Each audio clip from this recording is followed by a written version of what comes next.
Yes. So let's start with SAE 3420. ठीक है. I was saying कि 3400 and 3402. These two standards we have already covered. अब SAE का जो एक लास्ट तीसरा स्टैंडर्ड है 3420, 3420, ये एक completely different standard है as compared to other two. And this talks about what? Report on compilation of pro forma financial information. And this pro forma information is included where? It's included in prospectus जो offer document होता है company का when it comes out with its IPO rights issue. तो जो company अपने IPO के time पे prospectus issue करेगी, ऑफर डॉक्यूमेंट इशू करेगी, उसके प्रोफॉर्मा फाइनेंशियल स्टेटमेंट्स जो कंपाइल करेगी एंटिटी, मैनेजमेंट खुद कंपाइल करेगी, उसके ऊपर अपने को ओपिनियन देना है, रिपोर्ट देना है, उसके ऊपर अपने को रिपोर्ट देना है. ये एंगेजमेंट क्या है? ये अश्योरेंस एंगेजमेंट है. अश्योरेंस एंगेजमेंट है क्या करने के लिए? रिपोर्ट देने के लिए, ओपिनियन देने के लिए, टू गिव एन और to express an opinion on what? On compilation of pro forma financial information. मतलब जो एंटिटी ने pro forma financial information compile किया है for the purpose of including it in the prospectus. That is what we are going to talk about in this SAE 3420. So unlike other two standards जो कि बहुत पुराने हैं, ये जो standard है SAE 3420, this was issued recently as I told you in the previous class also कि this was issued like 4.5 और 5 years, 5 साल हो गए होंगे करीब करीब. This standard was implemented. So sir क्या इसके पहले आईपीओ नहीं आते थे क्या? इसके पहले क्या आईपीओ आते थे तो उसके उसमें compilation of proforma financial information नहीं होते थे क्या? प्रोफॉर्मा प्रोफोफी बोलेंगे अब से अपन इसको शॉर्ट में. प्रोफोफी, प्रोफॉर्मा फाइनेंशियल इंफॉर्मेशन, प्रोफोफी. तो क्या इसके पहले financial information, proforma financial information IPO में जब अगर एंटिटी ला रही है तो उसके प्रोस्पेक्टस, उसके ऑफर डॉक्यूमेंट में प्रोफॉर्मा फाइनेंशियल इंफॉर्मेशन इंक्लूडेड नहीं होते थे क्या? उस समय भी होते थे. Just that the case was कि उस समय इंस्टीट्यूट ने प्रॉपर कोई स्टैंडर्ड्स नहीं डाला था.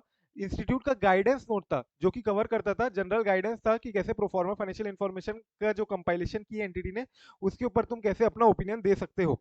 ये गाइडेंस नोट था पहले, जो कि अब इंस्टीट्यूट ने फिर देखा कि number of IPOs was increasing day by day and therefore particularly equity market is going to very much flourish as well in future also. ठीक है. एंड देयरफॉर इंस्टीट्यूट ये एक स्टैंडर्ड लेके आई है SAE 3420 which is important for you in your attempt also. तो सबसे पहले तो अपने को क्या समझना पड़ेगा? Very very important is what? To understand what is pro forma financial information. क्या है प्रो फॉर्मा फाइनेंशियल इंफॉर्मेशन? तो I will give you 2-3 examples. ठीक है. रिसेंटली एग्जांपल लेंगे अपन, और एक एग्जांपल अपन इसकी रिपोर्ट जो है compilation of proforma financial information में ऑडिटर ने कैसे अपना ओपिनियन दिया, क्या रिपोर्ट दिया, क्या ईओएम पैरा इंक्लूड किया है, एम्फेसिस और मैटर पैरा, ये अपन देखेंगे. एक डिलीवरी का केस, तुमको पता होगा डिलीवरी, डिलीवरी जो अपनी डिलीवरी करने के लिए जो एक कंपनी है वो रिसेंटली इशू लिस्ट हुई थी मई 2022 में, 2022 में लिस्ट हुई थी डिलीवरी. एंड उसके टाइम पे 2021 तक का फाइनेंशियल स्टेटमेंट 1 अप्रैल 21 से लेकर तुम्हारा क्या रहेगा 31 मार्च 2022, यहाँ तक का तो फाइनेंशियल स्टेटमेंट्स मिल ही जाएगा. बट इसके बाद, इसके बाद अपन देखेंगे कि एंटिटी ने हो सकता है क्या किया हो, कुछ इवेंट ऐसा आया हो, कुछ इवेंट ऐसा आया हो या कोई ट्रांजैक्शन ऐसा किया हो जिसका मटेरियल इम्पैक्ट है उसके फाइनेंशियल स्टेटमेंट्स पे और जिसको हमको कंसिडर करना चाहिए. स्क्रीन इज नॉट विजिबल, एक second. Yes. So I was taking an example of delivery. Delivery का अपन देखेंगे कि उसने फाइनेंशियल स्टेटमेंट्स अपने ऑलरेडी बनाए हुए थे. अब फाइनेंशियल स्टेटमेंट के ऊपर ऑडिटर ने ऑडिट रिपोर्ट भी दे दी. उसके बाद ऐसा कोई मटेरियल इवेंट हुआ या कोई ट्रांजेक्शन हुआ जिसके कारण उसके फाइनेंशियल्स इम्पैक्ट होंगे, मटेरियली इम्पैक्ट होंगे. और एज एन इन्वेस्टर जब तुम आईपीओ लेके आ रहे हो मेरे पास कि पैसा लगाओ मेरे ऊपर, कि मेरे को पैसे दो, मेरे को पैसे दो, इशू करने के लिए आ रहे हो, लिस्टिंग करने के लिए आ रहे हो. सो मेरे को ये समझना जरूरी है कि वो जो इम्पैक्ट है जिस इवेंट का, जो ट्रांजेक्शन हुआ है, जो इवेंट हुआ है, उसका तुम्हारे फाइनेंशियल स्टेटमेंट्स के ऊपर क्या इम्पैक्ट आएगा, क्या फाइनेंशियल स्टेटमेंट्स के ऊपर क्या इम्पैक्ट आएगा. अगर मैं वो इवेंट और वो ट्रांजेक्शन को वैसे ही समझूं जैसे कि वो ना कि बाद में हुआ हो बल्कि पहले हुआ हो as on your reporting date, जब तुम रिपोर्ट किए थे 31 मार्च 2021, 31 मार्च 2021 की अगर तुम्हारी रिपोर्टिंग डेट है, इसी दिन अगर मैं ये इम्पैक्ट या ट्रांजेक्शन, ये इवेंट या ट्रांजेक्शन को कंसीडर करूं कि ये हो चुका था उसी दिन, तो तुम्हारा फाइनेंशियल स्टेटमेंट कैसा दिखता। ये हुए मेरे pro forma financial information. So sir generally ये इवेंट्स और ट्रांजेक्शन क्या होंगे? ये इवेंट और ट्रांजेक्शन जनरली तुम्हारे होंगे एक्विजिशन। अगर तुमने कोई ऐसी एंटिटी को एक्वायर किया है, या मान लो कोई डीमर्जर तुमने कर लिया अपनी एंटिटी में से, किसी डिवीजन को डीमर्ज कर दिया, जैसे अभी तुमने सुना होगा रिसेंटली टाटा ने अपना डीमर्जर अनाउंस किया है ऑफ अपना पैसेंजर व्हीकल और कमर्शियल व्हीकल दोनों डिवीजन को डीमर्ज कर दिया, अलग अलग हो गया। एंड सिमिलरली ऐसा कोई डीमर्जर हुआ है क्या, या कोई एक्विजिशन तुमने किया है क्या? सो अब अगर मान लो तुमने एक्वायर किया होगा किसी एंटिटी को, सो हम क्या करेंगे, तुमने मान लो 31 मार्च 2023 के बाद तुम्हारा ऑडिट रिपोर्ट भी आ गया अगस्त 2023 को, और तुमने अभी नवंबर में मान लो कोई एंटिटी को एक्वायर किया है, नवंबर 2023 में कोई एंटिटी को एक्वायर किया है, और अब तुम जा रहे हो लिस्टिंग के लिए जा रहे हो कब? जैन 2024 में, जैन 2024 में लिस्टिंग के लिए जा रहे हो। रीसेंट एग्जांपल मैं देता हूं तुमको, 31 मार्च 2023 का अपने को दिखेगा स्वतंत्र माइक्रो फाइनेंशियल इंस्टीट्यूशन में, तुमको बता रहा हूँ it's an subsidiary of Aditya Birla group. Aditya Birla group की ही ये एमएफआई इंस्टीट्यूशन है। ऑलरेडी आदित्य बिरला ग्रुप तुमको पता है कि लार्ज कॉन्ग्लोमरेट है, right, one of the top conglomerates of India. And उसके काफी सारे bank, NBFC financial institution already है। सिमिलरली उस आदित्य बिरला सर जो है अपने, उनकी जो डॉटर है अनन्या बिरला, उनका अनन्या बिरला के नाम पे क्या है, स्वतंत्र माइक्रो फाइनेंशियल इंस्टीट्यूशन, स्वतंत्र micro financial institution. And this I would say is what, तुम्हारे छोटे लोन्स जो रहते हैं, agricultural loans to provide loans to womens in India, women को लोन देने के लिए, सो उनके लिए क्या है ये इंस्टीट्यूशन है। And this recently acquired another MFI, इसने रिसेंटली एक्वायर किया another MFI which is what, Chaitanya MFI. तुमने नवी फिनसर्व का अगर नाम सुना होगा, तुमको कभी कभार लोन्स भी का कॉल भी आते होंगे नवी से, नवी फिनसर्व। सो नवी का ही ये इंस्टीट्यूशन था चैतन्य, जिसको ये जो अपना प्रमोटर था बैंक के रूप में बनाना चाहता था, but since he didn't got the approval from the RBI, इसलिए इसने सोचा कि इसका अब कोई मतलब नहीं है एमएफआई के रूप में ऑपरेट करते हुए, और ये सोचा कि मैं एग्जिट हो जाऊंगा और मैं किसी और को बेच दूंगा। और अनन्या बिरला ने इसको भी एक्वायर कर लिया चैतन्य को। इन नवंबर ये एक्विजिशन कंप्लीट हो गया है। एंड 31 मार्च 2023 तक का अपन देखेंगे कि ऑलरेडी फाइनेंशियल स्टेटमेंट्स है। अब अगर मान लो स्वतंत्र माइक्रो फाइनेंशियल इंस्टीट्यूशन जनवरी 2024 में ये आईपीओ लेके आती है अगर अपना फॉर लिस्टिंग, जैन 24 या फेब 24 में, so don't you think as an investor we also need to consider Chaitanya के फाइनेंशियल्स जो है स्वतंत्र के, अगर फाइनेंशियल्स में मैं इंक्लूड कर दूं तो कैसे दिखेंगे, क्या रेशियो कैसे दिखेगा? सबसे इंपॉर्टेंट, यू ऑलरेडी नो कि फाइनेंशियल इंस्टीट्यूशन जो भी होती है उसमें एनपीए रेशियो बहुत इंपॉर्टेंट होता है, NPA ratio. And particularly in MFIs we call it as what, par 90 ratio. Par 90 means तुम्हारे 90 डेज के बाद कितने ड्यू है, कितने ड्यूज है, पार 90 ड्यूज। सो इसी को अपन एनपीए बोलेंगे। तो एनपीए रेशियो सिंस चैतन्य में 0%, ऑलमोस्ट 0% था, एंड स्वतंत्र में it's almost like 4.77%। This I am telling you because I have recently worked on this institution. तो इसके बाद जब कंबाइंड अगर एनपीए में देखूं तो तुम्हारा आ रहा था 2.94%, बिकॉज इसके भी मैं ग्रॉस लोन्स इंक्लूड करूंगा, प्लस मैं ग्रॉस लोन्स स्वतंत्र के भी इंक्लूड करूंगा, चैतन्य और दोनों का ग्रॉस लोन्स जो आएगा वो मेरा कंबाइंड ग्रॉस लोन्स होगा। प्लस मेरा एनपीए जो होगा मोस्टली मोस्टली किसका होगा, स्वतंत्र का, और स्वतंत्र का NPA divided by total gross loans करूंगा तो मेरा क्या आएगा, जीएनपीए रेशियो। एंड ये जो रेशियो है ये कम हो गया। तो तुमको क्या नहीं लगता है कि ये मेरे को देखना पड़ेगा कि जो सामने एक्वायरी है, एक्वायरी उसके भी फाइनेंशियल्स को मैं अपने फाइनेंशियल्स में इनकॉर्पोरेट कर दूंगा, तो मेरे फाइनेंशियल्स कैसे दिखेंगे? और ये मैं एज ऑन 31 मार्च ही कर रहा हूँ, दैट इज 31 मार्च की जो ऑडिट रिपोर्ट है चैतन्य की, और 31 मार्च की जो ऑडिट रिपोर्ट है स्वतंत्र की, दोनों को मैं कंबाइन करके देखूंगा। कुछ एडजस्टमेंट्स मेरे को करने पड़ेंगे कंसोलिडेट करते टाइम, राइट, तुमको पता है एडजस्टमेंट्स करने पड़ते हैं। हो सकता है कि मेरे को वहां की कुछ अकाउंटिंग पॉलिसी मेरे को मेरे हिसाब से करनी पड़ेगी कंसोलिडेटेड में, सो एडजस्टमेंट्स कुछ करने पड़ेंगे, और फिर मेरा क्या आ जाएगा, प्रो फॉर्मा फाइनेंशियल इंफॉर्मेशन। सो कुल मिला के अगर मैं बोलूं what is pro forma financial information, it is nothing but unadjusted financial information, unadjusted financial information plus adjustments is what is my pro forma financial information. जो अनएडजस्टेड फाइनेंशियल इंफॉर्मेशन है, very very important, plus जो adjustments तुम कर रहे हो which will result into what, pro forma financial information. Upon delivery का भी case देखेंगे तो डिलीवरी का भी प्रोफॉर्मा फाइनेंशियल इंफॉर्मेशन उन्होंने अपने प्रोस्पेक्टस में इंक्लूड किया था because they acquired one another logistic company, एक और लॉजिस्टिक कंपनी को उन्होंने एक्वायर किया था after they have already prepared there annual audit report. ठीक है, ऑडिट ऑडिट करवाने के बाद उन्होंने एक्वायर किया किसको, एक और दूसरी लॉजिस्टिक कंपनी को, जिसके कारण एज एन आईपीओ, ये सेबी की भी रिक्वायरमेंट है, ये सेबी की रिक्वायरमेंट है कि अगर तुम्हारा एक्विजिशन 20% ऑफ टोटल इनकम या 20% ऑफ कंसोलिडेटेड एसेट से ज्यादा आता है तो उसको हम मटेरियल मानेंगे और तुमको प्रिपेयर करना ही पड़ेगा, कंपाइल करना ही पड़ेगा क्या, प्रो फॉर्मा फाइनेंशियल इंफॉर्मेशन, और उसको इंक्लूड करना पड़ेगा अपने प्रोस्पेक्टस में। और जो ये प्रो फॉर्मा फाइनेंशियल इंफॉर्मेशन होगा ना, ये तुम्हारा जो ऑलरेडी एग्जिस्टिंग पीरियड है दैट इज 31 मार्च 2023 तक का तो रहेगा ही रहेगा, प्लस उसके बाद 9 मंथ एंडिंग टिल डिसंबर 23 यहाँ तक का अपन इंक्लूड करेंगे। दैट इज पिछले 3 साल की तो मैंडेटरी रिक्वायरमेंट होती है सेबी की, जब भी तुम आईपीओ के लिए जाओगे तो पिछले 3 साल के फाइनेंशियल स्टेटमेंट्स तो मैंडेटरीली तुमको देने ही पड़ेंगे इन योर प्रोस्पेक्टस। प्लस तुमको जहां तक अभी तक अगर कोई लग रहा है कि कोई इवेंट हुआ है जिसका इंपैक्ट मेरे को बनाना पड़ेगा, तो तुम prospective financial, sorry not prospective, it is pro forma financial information बनाओगे उस साल का, प्लस जितना पीरियड अभी तक गुजरा है उतने पीरियड का। ये हुआ तुम्हारा pro forma financial information. I hope it is very much clear what is pro forma information. Do not confuse this with restated financial information नहीं है ये, restated financial statement is different, जहां तुम अकाउंटिंग एस्टिमेट में change करते हो, तुमने पढ़ा होगा रीस्टेटमेंट करना पड़ता है। This is not restatement, this is pro forma financial statement, जिसका हो सकता है applied criteria which we call it as what, framework. जो तुम्हारा अकाउंटिंग फ्रेमवर्क होगा वो थोड़ा डिफरेंट होगा, that may be provided to you by the SEBI, और if not provided to you by any securities law, then you might develop your own framework.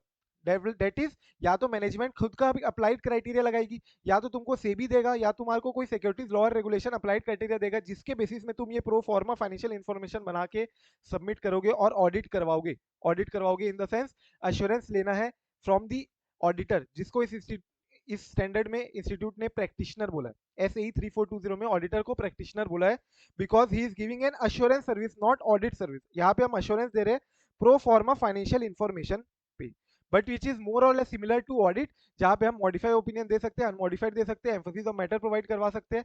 ये सब everything we are going to C.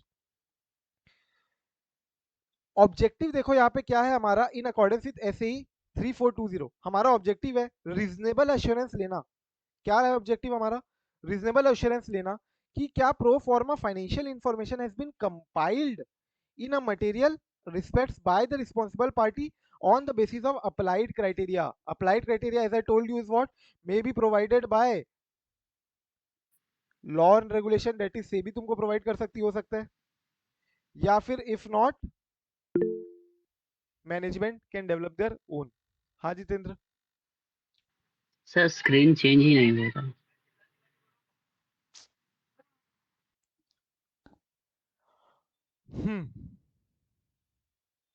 So I told you what, कि जैसे अपन ने example देखा कि स्वतंत्र micro finance institution ने अभी एक्वायर किया है नवंबर 2023 में। तुम देखोगे अनन्या बिरला को, अगर तुम फॉलो करते होंगे, या कहीं किसी को आदित्य बिरला ग्रुप के पेज वगैरह देखोगे तो दिखेगा तुमको नवंबर की news, that they have acquired Chaitanya and now they have become the second largest MFI in country. अपने इंडिया में की सेकंड लार्जेस्ट एमएफआई बन गई है आफ्टर एक्विजिशन ऑफ चैतन्य।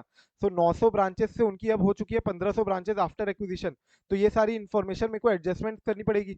मेरे को जो फाइनेंशियल स्टेटमेंट मैं प्रोफॉर्मा फाइनेंशियल स्टेटमेंट्स बनाऊंगा, आई टोल्ड यू व्हाट, कि हो सकता है मेरे को ब्रांचेस को कन्वर्ट करना पड़ेगा कि कितने नंबर ऑफ ब्रांचेस मैं अगर 31 मार्च को कंसीडर करूं तो कितनी होती, after considering both have been combined branches कितनी होती, कंबाइंड एनपीए कितना होगा, कंबाइंड ग्रॉस लोन्स कितना होगा, मेरा कंबाइंड रेशियो क्या इंप्रूव हो रहा है कि डिटोरिएट हो रहा है, ये जो एक्विजिशन है इससे सिनर्जी क्या हो रही है, ये सब सामने वाले को समझाना पड़ेगा। अगर तुम प्रोस्पेक्टस आईपीओ लेके आ रहे हो after this acquisition, post acquisition you are coming out with an IPO, so then definitely as an investor I need to be made aware कि इसका क्या इम्पैक्ट आएगा अगर मैं इसको कंसिडर करता कि ये 31 मार्च 2023 में ही तुमने इसको कंबाइन कर लिया रहता, 31 मार्च 2023 में ही तुमने इसका एडजस्टमेंट्स करके अंडर अनएडजस्टेड फाइनेंशियल इंफॉर्मेशन में एडजस्टमेंट करके तुम प्रोफॉर्मा फाइनेंशियल इंफॉर्मेशन बना के दिखाओगे मुझे, and as an investor then I will evaluate your prospectus accordingly. तो देखोगे यहाँ पे, तो उसके बाद अपन ने क्या देखा, ऑब्जेक्टिव्स। ऑब्जेक्टिव्स में मैंने बोला कि अपने को ऑब्जेक्टिव क्या देना है, कि अपने को अश्योरेंस देना है, अपने को ओपिनियन देना है on the proforma financial information, either which is what, which is compiled by whom, compiled bye responsible party. Compilation हम नहीं कर रहे हैं, कंपाइलेशन कौन करने वाला है भैया, कंपाइलेशन तो मैनेजमेंट ही करके देगी।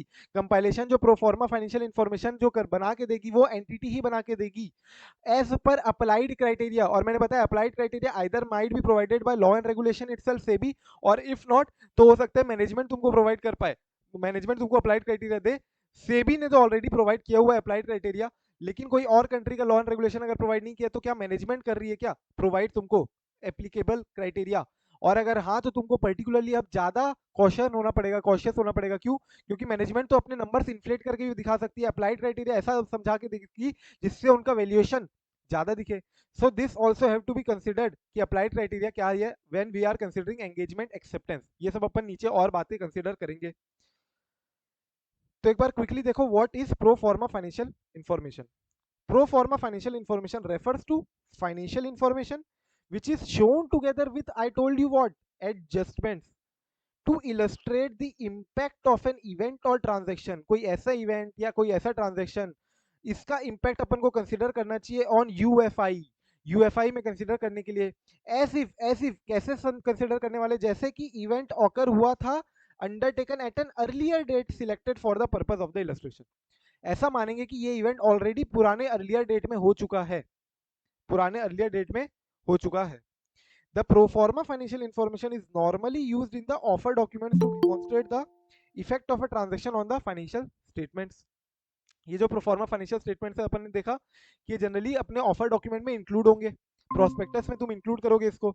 और जनरली ये फाइनेंशियल स्टेटमेंट्स भी जैसे तुम्हारे नॉर्मल बैलेंस शीट होती है, प्रॉफिट एंड लॉस अकाउंट होते हैं, नोट्स टू अकाउंट होते हैं, वो सब रहेंगे। They include notes in relation to the significant impact and further this is achieved by applying pro forma financial adjustment to unadjusted financial information. कुल मिला के मैंने क्या बोला, pro forma financial information is what, your ProFoFI अगर मैं बोलूं, so it is what, unadjusted financial information plus adjusted financial information. तो ये तुम्हारा क्या हुआ, pro forma financial information. I hope it is very much clear. Pro forma financial information अगर समझ में आ गया तो पूरा स्टैंडर्ड हो गया समझो। Pro forma financial information is the की, इसमें इसके बेसिस में ही अब तुमको ओपिनियन लेना पड़ेगा। अब तुम यहाँ पे कैसे कंसिडर करोगे कि भैया pro forma financial information, compilation किसकी responsibility, compilation is the responsibility of management, management entity की रिस्पॉन्सिबिलिटी है।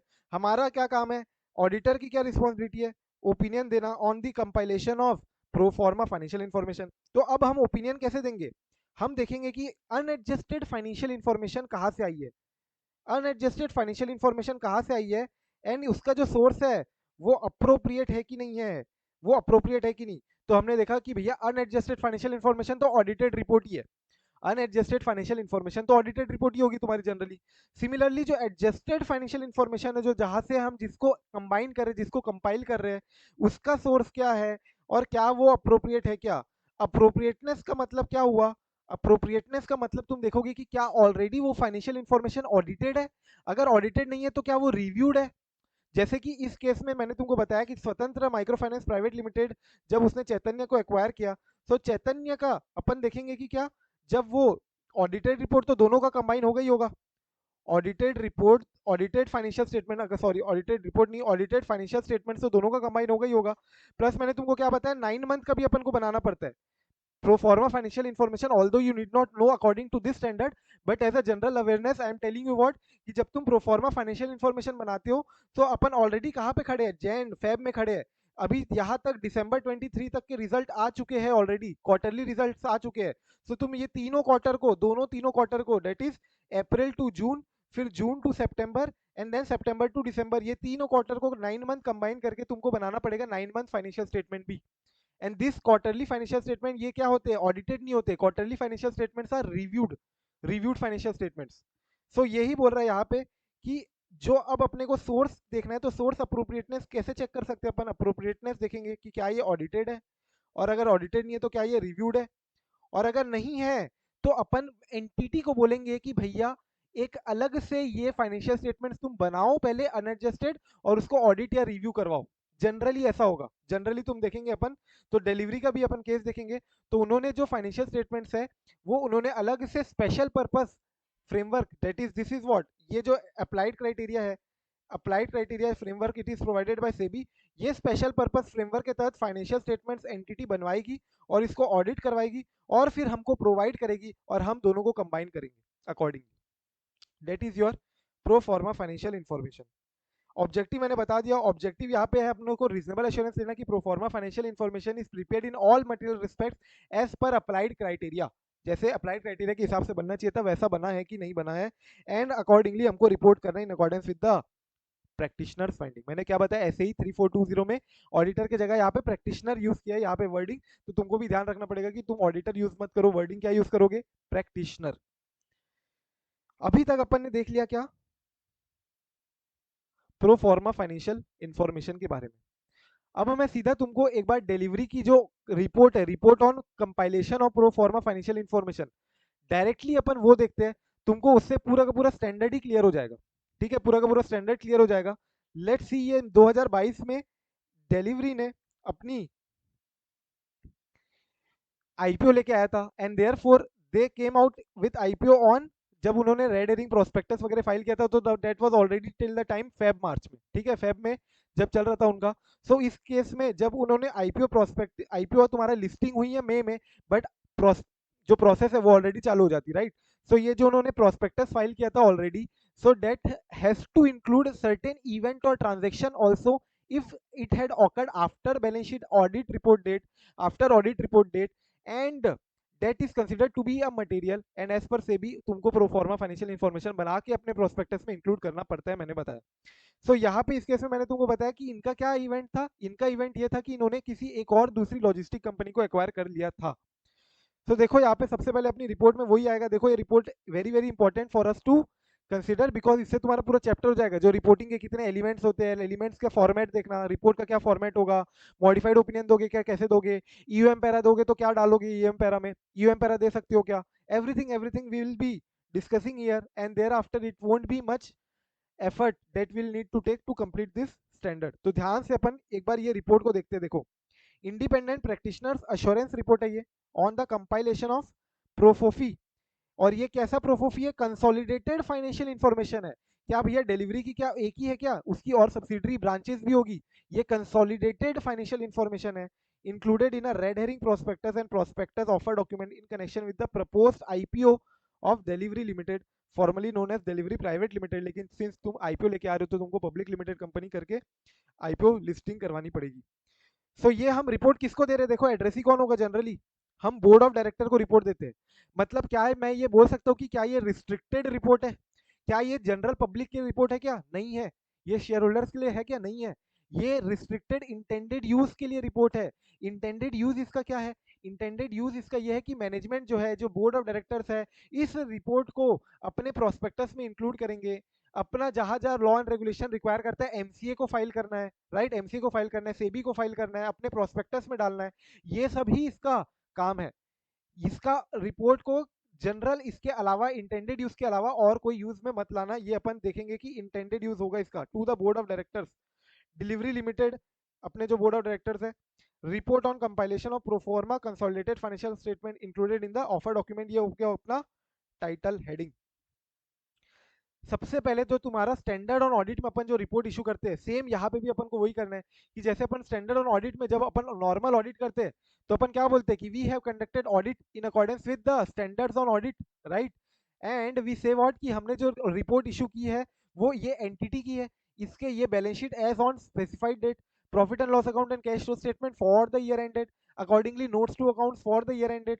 जो अपन balance sheet financial statement, each financial statement का टाइटल बताते हैं, डेट बताते हैं, पीरियड बताते हैं, एंटिटी का नाम बताते हैं, राइट, वही सब बातें यहाँ पे भी दिखेगी तुमको। देखो, we have completed our assurance engagement to report on the compilation of ProFoFI of Delhivery limited and its subsidiaries, and this financial statement delivery limited by management of the holding company, the profofi consist of the pro forma consolidated balance sheet, ProFoFI के अंदर क्या क्या balance sheet है as at a specified date, profit and loss है for the year ended, cash and, देखो and क्या है यहाँ पे, 9 month period ended 31 December 2021, related notes to the pro forma consolidated financial information, applicable criteria on the basis of which the management of holding company has compiled. कौन कौन कर रहा है, कौन कर रहा है कंपाइलेशन, मैनेजमेंट। कंपाइलेशन का काम किसका है, मैनेजमेंट का। किसके बेसिस में कर रहा है वो, अप्लाइड क्राइटेरिया के बेसिस में। अप्लाइड क्राइटेरिया मैंने बताया तुमको, या तो तुमको सेबी बताएगी, या अगर नहीं बता रही, कोई कंट्री की लॉ एंड रेगुलेशन तुमको प्रोवाइड नहीं कर रहा है, तो तुम हो सकता है मैनेजमेंट खुद से अप्लाइड क्राइटेरिया लगाए। ये अप्लाइड क्राइटेरिया में से भी तो बताएगी बताएगी, प्लस प्लस प्लस तुमको याद रखना कि तुमको इसको डिस्क्राइब भी करना है अपने प्रोफोफी में। डेट इज मैनेजमेंट जो है अप्लाइड क्राइटेरिया जो उसको प्रोवाइड की गई है वो अपने नोट्स टू अकाउंट में डिस्क्राइब करेगी, याद रखना important. And that has to be included in our report, कि जो प्रोफोफी है that is provided by SEBI and that is also included in the notes to ProFoFI. The Profo has been compiled by the management of the holding company to illustrate the impact of the, देखो ये अपन क्यों बना रहे प्रोफो फी, यहाँ पे दिया हुआ है, so that we can illustrate the impact of acquisition of Spoton Logistics Private Limited as per SEBI. ये रिक्वायरमेंट किसकी रिक्वायरमेंट है, securities and exchange board of India vide their letter dated, ये लेटर डेटेड उन्होंने इसको बोला है क्या, कि तुम अपने प्रोफोफी को इंक्लूड करो अपने प्रोस्पेक्टस में। Further set out in the note 2, हम नोट 2 में ये चीज बताए भी है, हम नोट 2 यहाँ पे देखे थे ना, नोट 2 में बताना है तुमको, डिस्क्राइब करना है कि नोट 2 में प्रोफोफी के क्यों रिक्वायरमेंट है, क्या बनाना है, क्यों बनाने बोला गया है, ये सब तुमको नोट्स टू अकाउंट में बनाना है, और ये हमने बताया हुआ है। As if the acquisition of the Spotons Logistics Private Limited has been consummated on very very important March 21 को तो तुम्हारा हुआ ही नहीं था एक्विजिशन, मार्च 21 को तो एक्विजिशन नहीं हुआ था, एक्विजिशन तो बाद में हुआ है, एक्विजिशन तो बाद में हुआ है। बट अपन इसको कैसा बताना चाह रहे हैं, हम इसको इलस्ट्रेट ऐसा करना चाह रहे हैं, we want to illustrate such as if the acquisition, as if the acquisition of the Spotons Logistics Private Limited has been consummated on March 21 and financial year ended March 21 and the 9 month period as if the acquisition of SLPL has consummated as on 1 April 2020 और 1 April 2021 for our comparative financial analysis. Obviously comparative financial information भी तुमको देना ही पड़ता है for prepare if you are preparing financial statements, तो financial statements में comparative भी आएगा। सो हम इसको ऐसा मानेंगे कि क्या ये अप्रैल 20 और अप्रैल 21 में ऑलरेडी हमारे फाइनेंशियल्स के अंदर थी, कंबाइंड फाइनेंशियल स्टेटमेंट्स तुमको प्रोवाइड करने हैं। अब देखोगे आप पे, तो as part of this process information about groups financial position and financial performance has been extracted by the management. ये मैंने तुमको बताया ना कि जो फाइनेंशियल इंफॉर्मेशन है, एक तो होगी अनएडजस्टेड फाइनेंशियल इंफॉर्मेशन यूएफआई, और एक होगी एडजस्टेड फाइनेंशियल इंफॉर्मेशन एएफआई। तो यूएफआई का सोर्स क्या है, एएफआई का सोर्स क्या है, ये जो यूएफआई और एएफआई को कंबाइन करना, इसका सोर्स लेना, इसको एक्सट्रैक्ट करना एंड कंपाइल करना अकॉर्डिंगली, ये सब कौन कर रहा है, management, right. And 9 month period ended, ये सब कौन कर रहे हैं, management. The information about the position performance has been extracted by the management of the holding company. ये जो परफॉर्मेंस पोजीशन सब दिखा रही है, ये कौन कर रहा है, ये सब मैनेजमेंट ने दिखाया हमको। ऑडिटेड कहाँ से लिया है, कहाँ से लिया है, audited special purpose consolidated financial statement of SLPL for the year ended March 21 on which already KPMG जो है अपनी BSR and associates LLP chartered accountants have issued an unmodified audit opinion on 31st October 2021। That is ये special purpose consolidated financial statements है जिसके ऊपर उन्होंने audit भी करवाया है, किससे करवाया है, केपीएमजी से। And this they have already issued N unmodified audit opinion. तुमको अब और थोड़ा प्रैक्टिकली समझ में आ रहा होगा कि स्पेशल पर्पस फाइनेंशियल स्टेटमेंट्स क्यों बनाया जाता था, और एक और रीजन तुमको समझ में आ रहा है कि हमको मान लो कि कल चल के आईपीओ लेके आ रहे हैं, तो आईपीओ में हमको कंपाइल्ड प्रोफॉर्मा फाइनेंशियल इंफॉर्मेशन भी प्रोवाइड करना पड़ेगा। कंपाइल्ड प्रोफॉर्मा इंफॉर्मेशन में हो सकता है कि किसी और तरीके से तुमको किसी और फ्रेमवर्क के तहत फाइनेंशियल स्टेटमेंट्स बना के कंपाइल करना पड़े। सो वो फ्रेमवर्क के तहत तुम ऑलरेडी कोई और ऑडिटर से ऑडिट करवाओगे। अब वो जो ऑडिटेड फाइनेंशियल स्टेटमेंट्स है उसमें से तुमको क्या करना पड़ेगा, एक्सट्रैक्ट करना पड़ेगा financial information which is to be included in your ProFoFI. तो प्रोफोफी तुम्हारा एग्जैक्ट फाइनेंशियल स्टेटमेंट ही है, बट ये जो फाइनेंशियल स्टेटमेंट है ये कंबाइंड है, एक तो यूएफआई है और एक एएफआई है। सो यूएफआई का सोर्स अपन ने देखा, तो यहाँ पे अपन को यूएफआई का सोर्स मिला क्या, स्पेशल पर्पस फाइनेंशियल स्टेटमेंट है, special purpose financial statement which is audited bye KPMG, ये तुम्हारा हुआ यूएफआई का source. Similarly, audited special purpose interim consolidated financial statements of SLPL for the 9 month ended, ये भी तुमने 9 मंथ का भी ऑडिट करवाया है। दोनों का स्पेशल पर्पस फाइनेंशियल स्टेटमेंट्स तुमको दोनों एंटिटी का करवाना पड़ेगा, स्पोटॉन्स का भी और डिलीवरी का भी, एंड देन अकॉर्डिंगली तुम ऑडिटेड अगर है तो तुम उसको कंबाइन कर सकते हो। सो एज एन ऑडिटर या एज अ प्रैक्टिशनर, जब तुम्हारे पास ये स्पेशल पर्पस या स्पेशल पर्पस तो नहीं बोलूंगा, तुमको ये जो काम आ रहा है अश्योरेंस देने का on report on compilation of ProFoFI के ऊपर, राइट, प्रोफोफी के ऊपर रिपोर्ट देने का जब तुम्हारे पास काम आ रहा है, तो क्या तुम एक्सेप्टेंस ऑफ एंगेजमेंट के पहले ये नहीं देखोगे कि ये जो प्रोफोफी बन रहा है इसका जो सोर्स है ये क्या ऑडिटेड है कि नहीं है? जो एडजस्टमेंट्स है वो ऑडिटेड हम देखेंगे, जो एडजस्टमेंट्स है पर्टिकुलरली, जो एडजस्टमेंट्स है इसके ऊपर तो अपन को एश्योरेंस देना ही है कि एडजस्टमेंट्स प्रॉपर्ली किया गया है कि नहीं किया गया है। बट जो सोर्स है, सोर्स दोनों का जो सोर्स है, जो कंबाइंड एंटिटी है प्लस जो पहले से एंटिटी जो थी, वो दोनों का जो सोर्स है क्या वो अकॉर्डिंगली हमको दिख रहा है कि नहीं, ऑडिटेड है कि नहीं है, क्या वो रिव्यूड है कि नहीं है। और अगर नहीं है तो हो सकता है तुम एक्सेप्ट ना करो, एंड अगर ऑडिटेड नहीं है तो तुम एंटिटी को क्या बोलोगे कि पहले इसका ऑडिट करवा के लाओ, पहले उसका ऑडिट करवा के लाओ, उसके बाद हम दोनों को कंबाइन करेंगे, प्लस हम इसमें से कुछ एडजस्टमेंट्स करना पड़ेगा तो एडजस्टमेंट्स करेंगे, एंड अकॉर्डिंगली हमारा क्या बन जाएगा, प्रो फो फी। इसके बाद अपन को डाल देनी है मैनेजमेंट की रिस्पॉन्सिबिलिटी। मैनेजमेंट की रिस्पॉन्सिबिलिटी मैंने तुमको क्या बताया, ये जो पूरा का पूरा कंसोलिडेटेड फाइनेंशियल इंफॉर्मेशन प्रोफोफी बनाना है, इसके ऊपर इंटरनल कंट्रोल्स लगाना। ये जो जैसे अपना नॉर्मल फाइनेंशियल स्टेटमेंट्स की रिस्पॉन्सिबिलिटी होती है ना मैनेजमेंट की, फाइनेंशियल स्टेटमेंट्स बनाना as per applied criteria, as per applicable FRF, वैसे यहाँ पे क्या बोलेंगे अपन, as per applied criteria, right. Similarly internal control design implement करना, मेंटेन करना, so that this financial statements are free from material misstatement whether due to fraud or error. ये सब जो मैनेजमेंट की रिस्पॉन्सिबिलिटी थी वो तुमको यहाँ पे बता देनी है। फिर प्रैक्टिशनर की रिस्पॉन्सिबिलिटी क्या है भैया, हमको तो सिर्फ ओपिनियन एक्सप्रेस करने की भैया जो प्रोफोफी है वो एज पर अप्लाइड क्राइटेरिया बना है या नहीं बना है।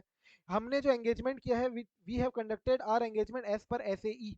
तुमको याद होगा कि अपन ये सब अपने ओपिनियन पैरा में डालते थे कि क्या स्टैंडर्ड है, किस स्टैंडर्ड के तहत हमने काम किया है, हमारी क्या एथिकल रिक्वायरमेंट, क्या क्या फॉलो करना है। तुमको चाहे कोई भी स्टैंडर्ड के तहत काम कर रहे हो, तुम स्टैंडर्ड ऑन ऑडिट के तहत कर रहे हो, एसआरएस के तहत कर रहे हो, एसआरई कर रहे हो, एसएई कर रहे हो, तुमको ethical requirement code of ethics तो हमेशा हमेशा फॉलो करना ही है। रीजनेबल एश्योरेंस तुमने ऑब्टेन किया है कि क्या प्रोफोफी एज पर अप्लाइड क्राइटेरिया बना है या नहीं बना है। For the purpose of this engagement, we are not responsible for updating or reissuing any report on opinion of historical financial information. मतलब जहां से तुमने जो सोर्स था ना तुम्हारा UFI that is unadjusted financial information which are generally what, audited financial statements. तो ये ऑडिटेड फाइनेंशियल स्टेटमेंट्स के ऊपर अपन कोई रिपोर्ट नहीं इशू कर रहे। ये जो ऑडिटेड फाइनेंशियल स्टेटमेंट्स है इसके ऊपर हम कोई वापस से रिपोर्ट इशू नहीं कर रहे हैं।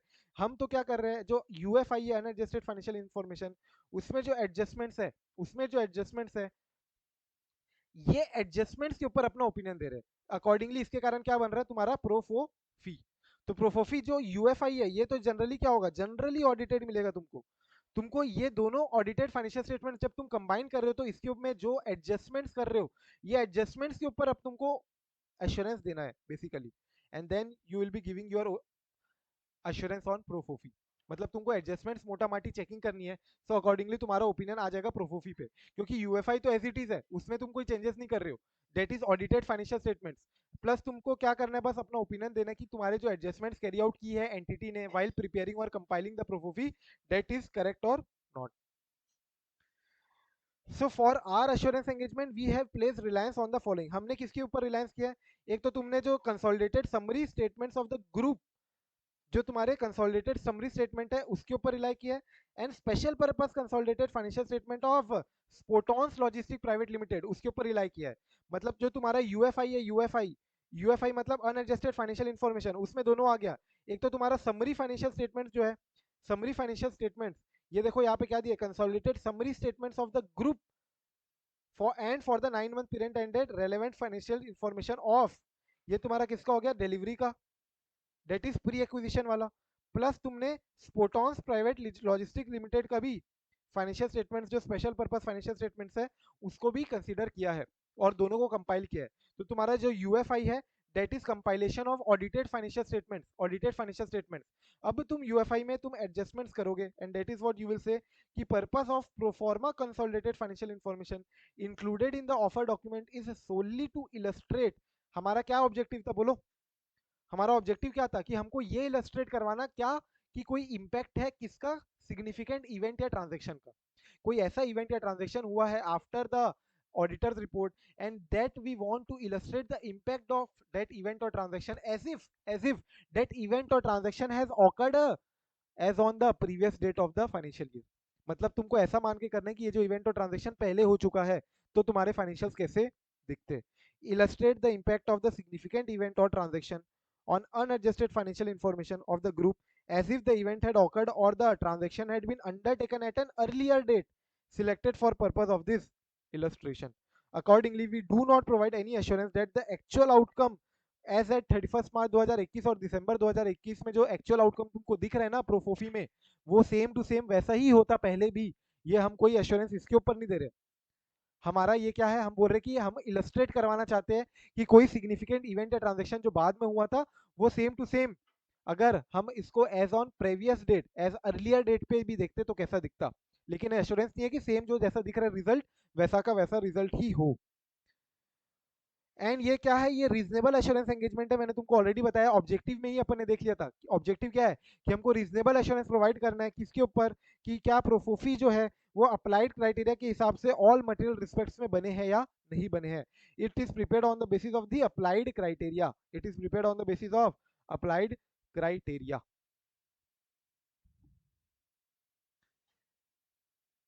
फिर यहाँ पे देखो तुमको दिखेगा related ProFoFI giving appropriate effect to those criteria. ProFoFI reflects the proper application of the proper adjustments. तुमको मैंने क्या बताया, यूएफआई में अब तुमको एडजस्टमेंट्स करोगे और उससे तुम्हारा क्या आएगा प्रोफोफी. engagement also involves the evaluating of overall presentation. this is also important. एक एक लाइन अपने को याद रखनी है क्योंकि ये पूरी की पूरी लाइन अपने को देखनी है. एज एन ऑडिटर की रिस्पॉन्सिबिलिटी तुमको प्रोफोफी पे फाइनेंशियल स्टेटमेंट्स पे तो ओपिनियन देना ही है, प्लस प्रोफोफी के ओवरऑल प्रेजेंटेशन जो हुआ है as per applied criteria, as पर जो फॉर्मेट है तुम्हारा उस फॉर्मेट के तहत ही प्रॉपर ओवरऑल प्रेजेंटेशन के ऊपर भी अपने को बताना है. मतलब तुमको एडजस्टमेंट्स के ऊपर तो बोलना ही बोलना है, प्लस तुमको जो प्रोफोफी है उसका प्रॉपर प्रेजेंटेशन हुआ है या नहीं हुआ है ये भी बोलना है, याद रखना. And our work has not been carried out in accordance with the auditing और अदर स्टैंडर्ड. हम किस स्टैंडर्ड के तहत काम किए, हमने SAE 3420 के तहत काम किए. and practices generally accepted in other jurisdiction and accordingly should not be relied upon as if it had been carried out in accordance with the standards on audit. हम standard on assurance engagement 3420 के तहत काम किए हैं. We believe जो evidence है we have obtained is sufficient and appropriate audit evidence. Opinion तुमने दे दिया कि हम इसको प्रॉपर मान रहे कि इन all material respect this is prepared in accordance with applied criteria. जो तुम्हारे प्रोफोफी है वो अप्लाइड क्राइटेरिया के तहत बने, ये तुमने अपना ओपिनियन प्रोवाइड कर दिया. ईयूएम प्रोवाइड भी किया. यहाँ पे देखो एम्फेसिस ऑफ मैटर पैरा में क्या प्रोवाइड किया है, वो एम्फेसिस ऑफ मैटर पैरा जो डिलीवरी के ऑडिट रिपोर्ट में या स्पोटॉन्स प्राइवेट लॉजिस्टिक्स जो लिमिटेड जो दूसरी कंपनी है उसके एम्फेसिस ऑफ मैटर पैरा में जो जो emphasized matters which is already been emphasized by the auditor है वो सारे मैटर तुम यहाँ पे भी इंक्लूड किया है, उन्होंने एम्फेसाइज करवाया है कि भैया जो डिलीवरी लिमिटेड है उसके फाइनेंशियल स्टेटमेंट्स में उसके ऑडिट रिपोर्ट में भी यूएम पैरा इंक्लूडेड है और वो इसके बारे में बात कर रहा है. और यूएम पैरा में तुमको दिखेगा कि वो उसी के बारे में बात कर रहा है कि after auditor concluded all the things they have also acquired one more logistics private limited company, Spoton Logistics Private Limited Company, and accordingly we need to emphasize this matter also as an auditor. सो ये वो ही matter है जो delivery के audit report में included है emphasis of matter para, और उसी को तुमने यहाँ पे भी इंक्लूड किया है. वो तुम एम्फोसाइज करवा रहे हो, एम्फोसाइज करवा रहे हो कि भैया ऑडिटेड फाइनेंशियल स्टेटमेंट्स में और भी एम्फोसिस ऑफ मैटर करवाया गया है. रिस्ट्रिक्शन ऑन यूज मैंने तुमको बताया, वेरी वेरी इंपॉर्टेंट. क्या तुमको रिस्ट्रिक्शन ऑन यूज यहाँ पे डालना चाहिए था क्या? Yes, we told you, I told you what कि ऊपर में अपन ने देखा था एड्रेस ही कौन है इसका, board of directors of delivery. Board of directors of delivery हमने ये रिपोर्ट क्यों दी है बोर्ड ऑफ डायरेक्टर्स को, ताकि बोर्ड ऑफ डायरेक्टर्स अपने आईपीओ के प्रोस्पेक्टस में इंक्लूड कर पाए. एमसीए को देना तो एमसीए को देंगे, लॉ एंड रेगुलेटरी रिक्वायरमेंट और जिस जिसको देने बोलती है उसको दोगे, सेबी को दोगे, राइट. ये इसीलिए ये इनके लिए है. रिपोर्ट इशू करना हमारा काम है कि हमको बताना कि ये रिस्ट्रिक्टेड यूज के लिए है, ये सबके लिए नहीं है. तो रिस्ट्रिक्टेड एंड यूज है, should not in any way be constitute as a reissuance या री ऑडिटिंग. हम वापस से जो ऑडिटेड फाइनेंशियल स्टेटमेंट है उसके ऊपर कोई रिपोर्ट इशू री इशू नहीं कर रहे हैं, हम उसके ऊपर कोई अपना ओपिनियन नहीं प्रोवाइड कर रहे हैं. एंड अकॉर्डिंगली तुमको बताना है कि we have no responsibility to update our report for events or circumstances occurring after the date of report. ये तो जो हमने रिपोर्ट दी है वो बोर्ड ऑफ डायरेक्टर को रिपोर्ट दी है ताकि solely for the use by the BOD for inclusion in the offer document, ठीक है, सेबी का अगर कोई रिक्वायरमेंट है तो नेशनल स्टॉक एक्सचेंज को देना, बीएससी लिमिटेड को देना, आरओसी को प्रोवाइड करना, ये सभी तुम्हारा काम है। और लास्टली तुम बता दोगे अपना नाम, membership number, place and sign, date, place and sign तुम्हारा ये सब आ जाएगा। So that is what is our entire SAE 3420 requirement. इसमें तुमको सब चीजें देखोगे तो सारी चीजें अब अपने को ये स्टैंडर्ड में देखने को मिल जाएगी। Let's come to the standard itself. देखो अब तुमको सब चीज क्लियर कट, कुछ नहीं करना है, रीड करते समझते आते जाएगा, देखेंगे अब तुमको रिटेंशन पे फोकस करना है। कंपाइलेशन ऑफ प्रोफोफी में अपन ने देखा कि कंपाइलेशन में अपन क्या कर रहे हैं, रिस्पॉन्सिबल पार्टी मतलब कौन हुई, मैनेजमेंट, गैदर कर रही है, क्लासिफाई कर रही है, समराइज कर रही है, प्रेजेंट कर रही है फाइनेंशियल इंफॉर्मेशन जो इलस्ट्रेट करती है impact of a significant event और ट्रांजेक्शन। ये अपन क्यों कर रहे हैं, ताकि हम बता पाए सिग्निफिकेंट इवेंट या कोई ट्रांजेक्शन जो ऑकर हो रहा है after the auditors report date या after the financial statement date, but we need to illustrate the impact of that as on earlier date, as on earlier date, as if the entity or the event has already occurred or the transaction has already been undertaken at a selected date earlier than actual date। Clear है? तुम 3 steps involve है इसमें। सबसे पहले तो मैंने तुमको क्या बताया, यूएफआई, अनएडजस्टेड फाइनेंशियल इन्फॉर्मेशन क्या है तुम्हारी, तो मेरी अनएडजस्टेड फाइनेंशियल इन्फॉर्मेशन क्या होगी, डिलीवरी की और स्पोटॉन्स लॉजिस्टिक प्राइवेट लिमिटेड के फाइनेंशियल स्टेटमेंट जो कि जनरली ऑडिटेड होंगे, और अगर ऑडिटेड नहीं है इन केस तो तुमको ऑडिट करवा लो, स्पेशल पर्पस फ्रेमवर्क में फाइनेंशियल स्टेटमेंट्स बना लो और स्पेशल पर्पस ऑडिट भी करवा लो स्पेशल पर्पस फ्रेमवर्क के तहत।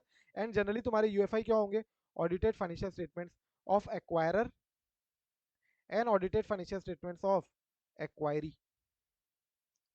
फिर तुमको प्रो फॉर्मा फाइनेंशियल एडजस्टमेंट्स करने हैं, दैट इज कंपाइल करना है, कंबाइन करना है, कंबाइन प्लस एडजस्टमेंट्स, ये मेरा क्या हो गया स्टेप 2।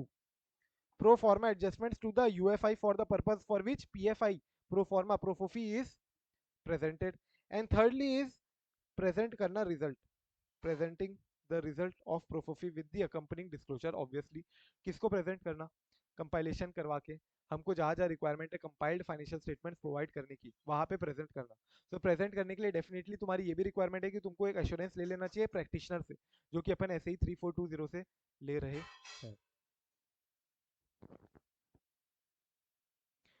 तुम्हारी क्या रिस्पॉन्सिबिलिटी, ये तो अभी अपन ने ऊपर में देखा, कंपाइलेशन जो है प्रोफॉर्मा फाइनेंशियल स्टेटमेंट्स, जो प्रोफॉर्मा फाइनेंशियल इंफॉर्मेशन है, ये किसकी रिस्पॉन्सिबिलिटी थी, responsible party that is management, that is entity की। और उसके लिए वो क्या 3 स्टेप ले रहा था, वो सोर्स को आइडेंटिफाई कर रहा था, देन वो प्रोफॉर्मा एडजस्टमेंट्स कर रहा था, कंपाइल कर रहा था एंड प्रेजेंट कर रहा था। सोर्स को आइडेंटिफाई कर रहा था, कंपाइल कर रहा था, एडजस्ट कर रहा था एंड देन प्रेजेंट कर रहा था। सोर्स को आइडेंटिफाई कर रहा था, कंपाइलेशन एडजस्टमेंट कर रहा था एंड देन प्रेजेंट कर रहा था रिजल्ट को। अब अपन आते हैं ऑडिटर की क्या रिस्पॉन्सिबिलिटी है। As an auditor your responsibility is not to compile, obviously we learn what कि हमारी रिस्पॉन्सिबिलिटी नहीं है कंपाइलेशन, हमारी रिस्पॉन्सिबिलिटी रिपोर्ट देना, ओपिनियन देना, to give or express an opinion on the compiled pro forma financial information. जो compiled ProFoFI है उसके ऊपर ओपिनियन देना हमारी रिस्पॉन्सिबिलिटी है।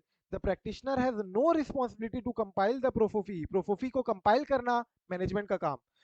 हमारी responsibility rest with the responsible party, मतलब वो जो प्रैक्टिशनर की रिस्पॉन्सिबिलिटी नहीं है प्रोफोफी कंपाइल करना, प्रोफोफी कंपाइल करना रिस्पॉन्सिबल पार्टी का काम है। प्रैक्टिशनर की रिस्पॉन्सिबिलिटी है रिपोर्ट करना कि क्या जो प्रोफोफी है वो प्रॉपरली कंपाइल किया गया है कि नहीं, एज पर अप्लाइड क्राइटेरिया। हमारा काम है ओपिनियन देना कि as per applied criteria properly compile किया गया है कि नहीं। ये एक रीजनेबल एश्योरेंस एंगेजमेंट है जहां पे तुम पर्टिकुलरली असेस करते हो कि क्या अप्लाइड क्राइटेरिया जो रिस्पॉन्सिबल पार्टी ने यूज किया है वो provide reasonable basis for presenting the significant events या ट्रांजेक्शन।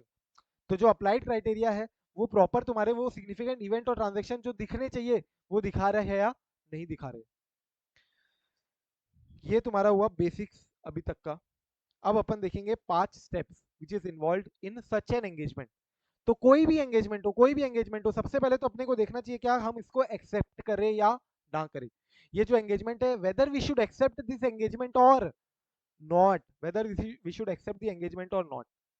फिर अपन प्लान करेंगे, अगर एक्सेप्ट कर रहे तो प्लान करेंगे, परफॉर्म करेंगे एंगेजमेंट प्रॉपर्ली, रिटर्न रिप्रेजेंटेशन ले लेना मैनेजमेंट से, ओपिनियन फॉर्म करोगे एंड अकॉर्डिंगली तुम अपनी रिपोर्ट प्रिपेयर करके इशू करोगे।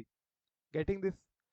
तो सबसे पहले चेक करो क्या हमको एक्सेप्ट करना चाहिए कि नहीं करना चाहिए, engagement acceptance. Then you will plan and perform the engagement. Then written representation लोगे, ओपिनियन फॉर्म करोगे, and then accordingly you will prepare your assurance report and provide it to the board of directors. तो अब अपन एक एक step के ऊपर detail में चर्चा करते हैं।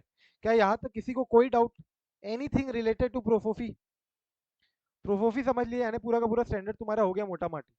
बस तुमको अब ध्यान से लैंग्वेज और पॉइंट्स को रिटेन करना है। Any doubt? तो sir So let's now then come to first step, which is what? Engagement acceptance। हमारी जो पहली स्टेप है which is what? Engagement, क्या हमको एक्सेप्ट करना चाहिए या नहीं करना चाहिए। So वही सब बातें जो तुम पहले देखते थे कि भैया क्या हमारी कॉम्पिटेंस कैपेबिलिटी है कि नहीं, एज ए प्रैक्टिशनर, जो प्रैक्टिशनर की जो टीम है, एंगेजमेंट टीम है, एंगेजमेंट पार्टनर है, इनके पास रेलेवेंट एक्सपीरियंस, कॉम्पिटेंसी, कैपेबिलिटी है कि नहीं है। सामने वाला जो फाइनेंशियल स्टेटमेंट्स ला के दे रहा है, तो वो फाइनेंशियल स्टेटमेंट जिस अप्लाइड क्राइटेरिया के हिसाब से बनाया है, क्या वो अप्लाइड क्राइटेरिया हमको एक्सेप्टेबल है कि नहीं है। Just like what you used to do is what you used to check whether the framework is acceptable to you और नॉट। क्या तुमको फ्रेमवर्क एक्सेप्टेबल है कि नहीं है, एप्लीकेबल एफआरएफ तुमको एक्सेप्टेबल है कि नहीं। सिमिलरली यहाँ पे अपन देखेंगे क्या अप्लाइड क्राइटेरिया हमको एक्सेप्टेबल है कि नहीं है। और अगर अगर एक्सेप्टेबल है, तो क्या जो फाइनेंशियल स्टेटमेंट्स है वो उसी अप्लाइड क्राइटेरिया के तहत बने हैं ना, जो प्रोफोफी है वो उसी एसी के तहत बने हैं ना, राइट। सो हमको यहाँ पे ये सारी बातें डिटरमाइन करनी है। देखो, कैपेबिलिटीज एंड कॉम्पिटेंसीज, सबसे पहले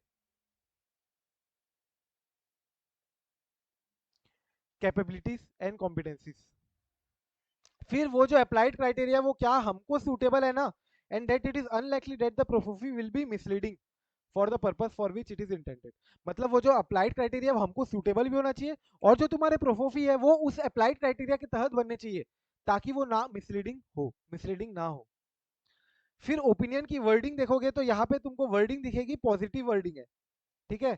unlike negative wording, negative wording अपन ने कहा दिया था, बोलो कौन से स्टैंडर्ड में, अभी तक अपन ने जितने स्टैंडर्ड देखे वहां पे नेगेटिव वर्डिंग के थ्रू ओपिनियन प्रोवाइड किया था। Under which standard? हाँ, मैंने तुमको बताया था ना, पॉजिटिव वर्डिंग प्रोवाइड करना और नेगेटिव वर्डिंग प्रोवाइड करना। नेगेटिव में अपन ये बोलते हैं कि हमको कुछ ऐसा बारे में नहीं पता है कि जिससे समझ में आ रहा है कि ये खराब हो, हमको ये नहीं कुछ पता कि तुम खराब हो, मतलब नेगेटिव नेगेटिव करके पॉजिटिव देना, अल्टीमेटली नेगेटिव वर्डिंग। कहाँ देखे थे अपन ने, कुछ याद आ रहा है कि नहीं याद आ रहा है भाई? ऐसे ही 3400 में ही तो देखे थे, prospective financial information, prospective financial information याद है। फ्यूचर वाउच नहीं करते हम, we do not vouch for the accuracy of the forecast. और हमको कुछ ऐसी खराब चीज नहीं पता है, नहीं पता है हमको कोई भी ऐसी खराब चीज। सिमिलरली अपन लिमिटेड रिव्यू एंगेजमेंट में भी देखेंगे, जो एसआरई, जब अपन देखेंगे SRE, standard on review engagement, तो लिमिटेड रिव्यू में भी अपन देखेंगे कि अपन negative assurance, negative wording use करते हैं। तो यहाँ पे तुमको इवेल्युएट करना है wording of the opinion prescribed by relevant law and regulation. Law and regulation तुमको क्या वर्डिंग यूज करने बोलता है to give your opinion, and where the sources from which the unadjusted financial information and any acquiry or diversity financial information have been extracted have been audited or reviewed or not। जो तुम्हारा source है UFI, UFI unadjusted financial information, वो audited है कि नहीं, reviewed है कि नहीं, एंड अगर नहीं तो क्या उसमें कोई मॉडिफिकेशन है, क्या यूएम पैरा इंक्लूडेड है क्या। फिर तुम देखोगे तो क्या एंटिटी के हिस्टोरिकल फाइनेंशियल इंफॉर्मेशन जो है, क्या वो कभी ऑडिटेड ही नहीं थे क्या, मतलब जो यूएफआई है उसके जो अपने फाइनेंशियल स्टेटमेंट्स है वो क्या ऑडिटेड नहीं थे क्या। हो सकता है या तो डिलीवरी के फाइनेंशियल स्टेटमेंट्स ऑडिटेड नहीं है, या हो सकता है तुम्हारे स्पोटॉन्स लॉजिस्टिक्स प्राइवेट लिमिटेड के फाइनेंशियल स्टेटमेंट ऑडिटेड नहीं है, रिव्यूड नहीं है। सो उस केस में you will have to consider, discuss with the management, management को बोलो कि पहले ये स्पेशल पर्पस फ्रेमवर्क के तहत तुम इसको बनाओ, इसका ऑडिट करवाओ किसी और ऑडिटर से, फिर हमारे पास लेकर आओ, ठीक है। वरना हमको फिर वो ऑडिट, वो फाइनेंशियल स्टेटमेंट्स के ऊपर भी रिपोर्ट देना पड़ेगा। एंड या तो तुम भी कर सकते हो, ये कोई ऐसी रिस्ट्रिक्शन नहीं है कि तुम जो सामने जो तुमने अगर ऑडिट किया होगा तो तुम इसके कंपाइल नहीं कर सकते हो, प्रोफोफी, प्रोफोफी के कंपाइलेशन पे ओपिनियन नहीं दे सकते हो, ऐसा कोई रिस्ट्रिक्शन नहीं है।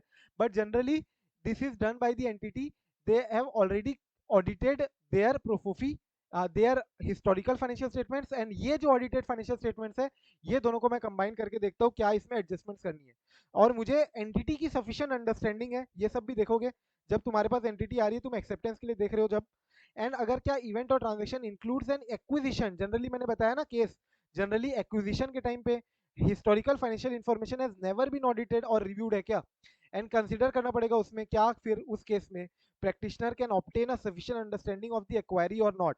तो एक्वायरी जो है, एक्वायरी दैट इज इस केस में कौन होगा, अपने एग्जांपल में Spotons private logistic limited, right, जो भी नाम था इसका, Spotons logistic private limited, Spotons logistic private limited, ये जो है, ये एंटिटी जो है एक्वायरी, एक्वायरी उसके जो हिस्टोरिकल फाइनेंशियल स्टेटमेंट क्या वो ऑडिटेड है कि नहीं, क्या वो रिव्यूड है कि नहीं, एंड इफ नॉट क्या हम उसकी प्रॉपरली अंडरस्टैंडिंग ले पाएंगे कि नहीं ले पाएंगे, एंड देन एग्रीमेंट लेना रिस्पॉन्सिबल पार्टी से कि उसको सारी चीज़ों की अंडरस्टैंडिंग है और वो एक्नॉलेज कर रही है वही सारी बातें जो अपन ने ऐसे 210 में देखी थी, ऐसे 210 preconditions to an audit में देखा था, प्री कंडीशंस याद है, preconditions to an audit में देखा था, याद है कि क्या फ्रेमवर्क जो है वो एक्सेप्टेबल है कि नहीं हमको, क्या जो फाइनेंशियल स्टेटमेंट्स है वो एप्लीकेबल एफआरएफ के तहत बने हैं कि नहीं बने हैं, and that the management accepts its responsibility with respect to and acknowledges its responsibility with respect to providing all information, additional information, unrestricted access, providing all information, additional information, unrestricted access।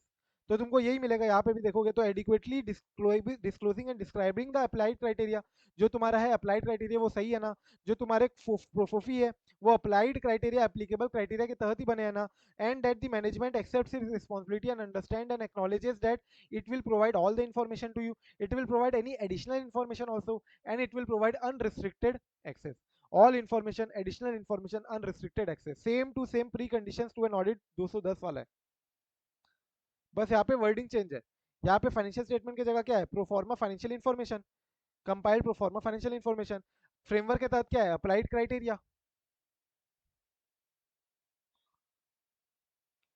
तो यहाँ तक एक बार वापस से read करो engagement acceptance, quickly just go through all the points once again, you will get to know engagement acceptance के everything, it's very much logical। Engagement acceptance में तुमको हो सकता है कि एक्नॉलेज रिस्पॉन्सिबिलिटी के लिए बोले, तो ये भी पॉइंट तुमको स्पेसिफिकली इसके ऊपर बोल सकते हैं, preconditions to engagement acceptance regarding compilation of pro forma financial information. चलो डन, बाजू का क्वेश्चन देख लिया,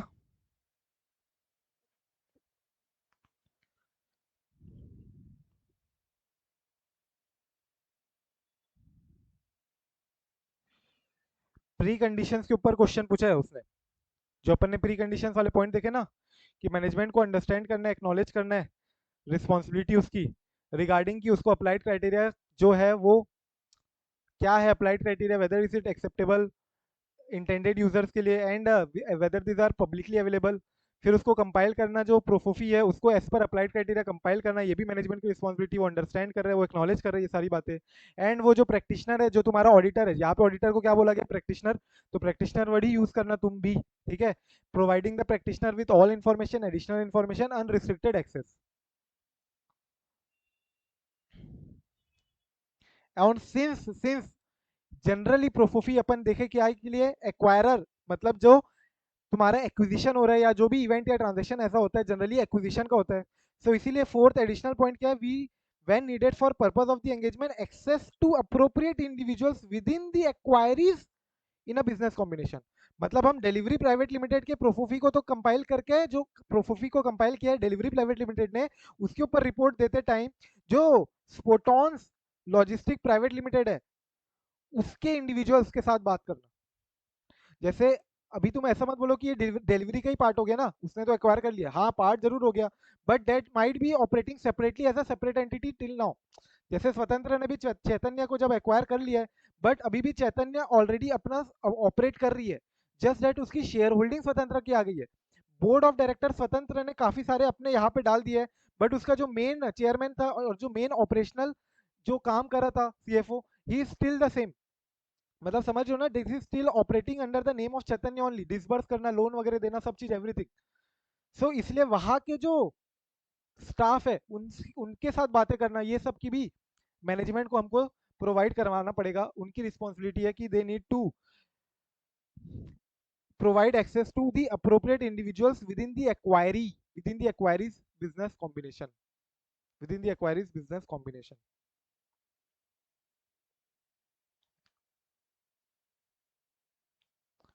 ठीक है, यहां तक कोई दिक्कत?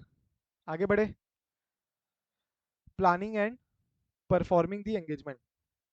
सो तुम्हारा planning and performing the engagement में भी सिमिलर पॉइंट्स है। सबसे पहला तो तुम प्लान कर रहे हो तो अप्लाइड क्राइटेरिया आर सुटेबल और नॉट टू यू, राइट, कि जो फ्रेमवर्क है वो जो अपन बोलते हैं ना, framework should be acceptable. Similarly यहाँ पे applied criteria should be suitable as required by the framework for assurance engagement. फिर जब तुम प्लानिंग वगैरह देख रहे हो तो यहाँ पे तुमको मटेरियलिटी देखना पड़ेगा विद रिस्पेक्ट टू इवेल्युएटिंग की जो प्रोफोफी है वो प्रॉपरली कंपाइल्ड हुआ है कि नहीं as per material respects on the basis of the applied criteria. तो जो प्रोफोफी compilation as per applied criteria उसके हिसाब से तुमको मटेरियलिटी डिटरमाइन करनी पड़ेगी। तो प्लानिंग के कंसिडरेशन में वही तुम सारी बातें बोलोगे, 210 वाली की अप्लाइड क्राइटेरिया सूटेबल है या नहीं। फिर जो 300 बोलते हैं 320 मटेरियलिटी। फिर understanding of the responsible party has compiled the प्रोफोफी and other engagement circumstances. Understanding की क्यों प्रोफोफी बनाया जा रहा है, एक्विजिशन क्या है इसलिए बनाया जा रहा है, या व्हाट इवेंट्स और transaction you can say. Then practitioner obtain करेगा evidence about the appropriateness of the source, मतलब यूएफआई अनएडजस्टेड फाइनेंशियल इंफॉर्मेशन जो है वो कहाँ से आया है, और उसके ऊपर एविडेंस ऑब्टेन करना, उसके ऊपर एविडेंस ऑब्टेन करना। And if there is no audit or review report on the source from which the unadjusted financial information has been extracted, so practitioner shall perform the procedures to be satisfied that the source is appropriate। मतलब कि अगर जो UFI है, UFI वो audited नहीं है या फिर वो रिव्यूड नहीं है, मतलब जो तुम्हारे ऑडिटेड फाइनेंशियल स्टेटमेंट जहां से तुम जनरली लेते हो, तुम्हारा सोर्स क्या होता है प्रोफोफी का, ऑडिटेड फाइनेंशियल स्टेटमेंट। अब ये जो फाइनेंशियल स्टेटमेंट है ये ऑडिटेड ही नहीं है अगर, सो देन प्रोफोफी का जो ऑडिटर है that might be required to perform the audit procedures on the UFI. UFI के ऊपर तुमको ऑडिट प्रोसीजर परफॉर्म करना पड़ेगा, उसके ऊपर तुमको अपना ओपिनियन प्रोवाइड करना पड़ेगा, and accordingly after that you will be able to provide your opinion on the प्रोफोफी रिपोर्ट। प्रैक्टिशनर शेल डिटरमाइन, क्या जो रिस्पॉन्सिबल पार्टी है वो अप्रोप्रिएटली एक्सट्रैक्ट की है कि नहीं की है यूएफआई, मतलब जो प्रोफोफी है वो प्रॉपरली बने हैं ना, कुछ गलत तो पुल फॉरवर्ड तो नहीं किया है, मैंने जो फिगर ऑब्टेन करनी थी वही फिगर ली है ना from the audited financial statement, which we call it here as what, UFI, and the practitioner shall obtain evidence about the appropriateness of the pro forma financial adjustments। Evidence लेना about the appropriateness of the proforma financial adjustment. अब ये जो unadjusted financial information है ये तो ठीक है, इससे रिलेटेड जो प्रोफॉर्मा फाइनेंशियल एडजस्टमेंट्स है इसमें क्या क्या होगा, तो adjustments related to unadjusted financial adjustments to unadjusted financial information which illustrates the impact of a significant event or transaction।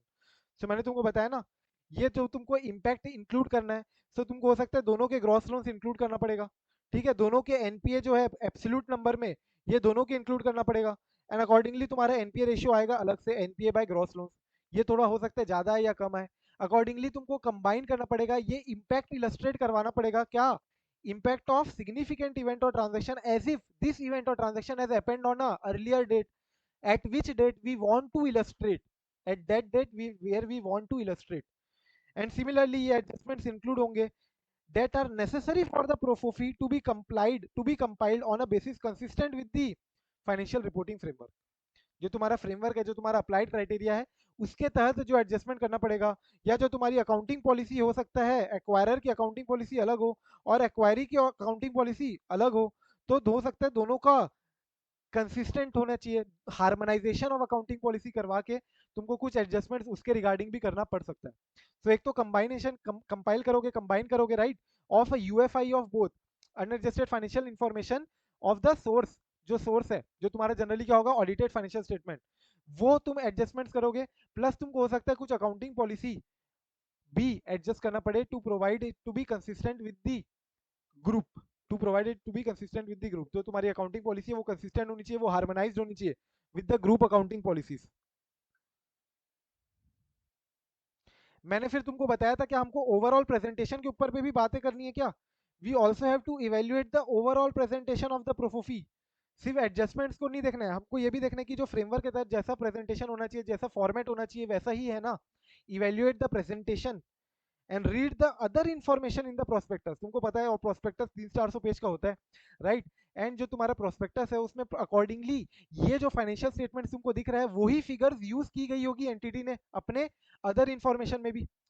जो तुम्हारा रेवेन्यू है, जो तुम्हारा पैट है, जो तुम्हारा आरओआई है, जो तुम्हारा रिटर्न ऑन इनकम है, एवरीथिंग, रिटर्न ऑन इक्विटी, ये इंफॉर्मेशन एंटिटी ने अपने अदर इंफॉर्मेशन में भी यूज किया होगा कहीं ना कहीं प्रोस्पेक्टस में। So you will have to also go through the entire prospectus and read and understand if there is any material inconsistency between the OI and between the FS. ये जो अपन ऐसे 720 में देखते थे, सेम यहाँ पे भी तुमको देखना है 720 में। जो ओआई है और जो जो तुम्हारा एफएस है उसमें कोई मटेरियल इनकंसिस्टेंसी तो नहीं है ना। यहाँ पे तुम्हारा होता है प्लानिंग एंड परफॉर्मिंग। सिंपल है। प्लानिंग एंड परफॉर्मिंग में तुम वही सर बातें करोगे कि भैया जो फ्रेमवर्क है, जो अप्लाइड क्राइटेरिया है वो एक्सेप्टेबल है कि नहीं है मेरे को। प्लानिंग करते टाइम ये देखोगे, मैं 210 में जो अपन ने ऊपर में ऑलरेडी देख लिया एंगेजमेंट एक्सेप्टेंस के टाइम, वो सूटेबल होनी चाहिए, सूटेबल। फिर मैं 320 में मटेरियलिटी वगैरह डिटरमाइन करूंगा। फिर मैं एक्विजिशन क्या है, क्या हुआ है, किसका एक्विजिशन हुआ है, क्या इंपैक्ट आ रहा है इसका, ये प्रोफॉर्मा फाइनेंशियल स्टेटमेंट मैं क्यों बना रहा हूँ, ये बताना। That is because of the acquisition that the entity has acquired any other entity. फिर सिमिलरली तुमको अनएडजस्टेड फाइनेंशियल इन्फॉर्मेशन के ऊपर एविडेंस प्रोवाइड करना कि ये जो सोर्स है अप्रोप्रिएट है कि नहीं है, यूएफआई का जो सोर्स है वो अप्रोप्रिएट है कि नहीं है, इसका एविडेंस कि हाँ भैया ये ऑडिटेड फाइनेंशियल स्टेटमेंट है तो अप्रोप्रिएट है, वेल एंड गुड। फिर सिमिलरली क्या वो ऑडिटेड फाइनेंशियल स्टेटमेंट जो सोर्स है यूएफआई जो है अनएडजस्टेड फाइनेंशियल इन्फॉर्मेशन जो है, क्या वो अनऑडिटेड है क्या, या फिर क्या वो ऑडिटेड नहीं है तो क्या वो रिव्यूड है क्या, या फिर क्या उसमें यूएम पैरा इंक्लूडेड है क्या, एम्फेसिस ऑफ मैटर प्रोवाइडेड है क्या, या क्या वो मॉडिफाइड ओपिनियन दिया है क्या सामने वाले ने, यूएफआई क्या मॉडिफाइड है क्या, ये सब तुमको कंसीडर करना पड़ेगा। And accordingly you will have to consider whether the source is appropriate और नॉट। एंड देन डिटरमाइन करना कि क्या responsible party appropriately proper extraction की है ना यूएफआई से प्रोफोफी में। प्रोफोफी जो बना है वो यूएफआई दोनों का, अपन ने जो यूएफआई दोनों के लिए है वो प्रॉपर एक्सट्रैक्ट किया है ना मैनेजमेंट ने। एंड अकॉर्डिंगली ऑब्टेन करना evidence regarding the appropriateness of the प्रोफोफी। इसके अलावा तुमको याद रखना है कि पूरा ओवरऑल प्रोफॉर्मा एडजस्टमेंट्स में तुमको सिर्फ एडजस्टमेंट्स तो देखने ही देखने हैं, साथ ही साथ तुमको overall presentation as per applied criteria, as per applicable framework, as per reporting framework, overall presentation याद रखना, ओवरऑल प्रेजेंटेशन देखना है। प्लस अदर इन्फॉर्मेशन जो प्रोस्पेक्टस में जहां जहां इंक्लूडेड होगी वो सारे अदर इन्फॉर्मेशन भी तुमको चेक करने की क्या कोई मटेरियल इनकंसिस्टेंसी तो नहीं है ना, as compare to your pro forma financial information. तो दोनों का जो आरओआई है, जो अदर इन्फॉर्मेशन में कहीं ना कहीं दिया होगा एंटिटी ने, राइट, आरओई दिया होगा, एनपीए दिया होगा, पैट दिया होगा, जहां पे भी जो जो इन्फॉर्मेशन प्रोवाइड की गई है वो तुम्हारे प्रोफोफी से मैच हो रही है या नहीं हो रही है, मटेरियल इनकंसिस्टेंसी तो नहीं है ना, ये तुमको देखना है। इसके बाद रिटर्न रिप्रेजेंटेशन जो तुम्हारा स्टेप 3 है वो रीड कर लो फटाक से। फिर अपन स्टार्ट करेंगे ओपिनियन एंड रिपोर्टिंग एलिमेंट्स, जो कि अपन ने ऑलरेडी रिपोर्ट पढ़ा है सुबह सुबह। एंड उसके बेसिस में तुमको पूरा पूरा समझ में आ जाना चाहिए।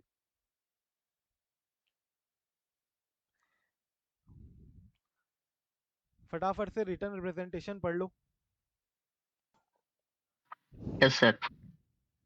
डन। सो तुम्हारा क्या हुआ ये रिटर्न रिप्रेजेंटेशन स्टेप 3। स्टेप 1 क्या था, acceptance. Step 2 planning and performing. Step 3 written representation ले लेना मैनेजमेंट से तुमको।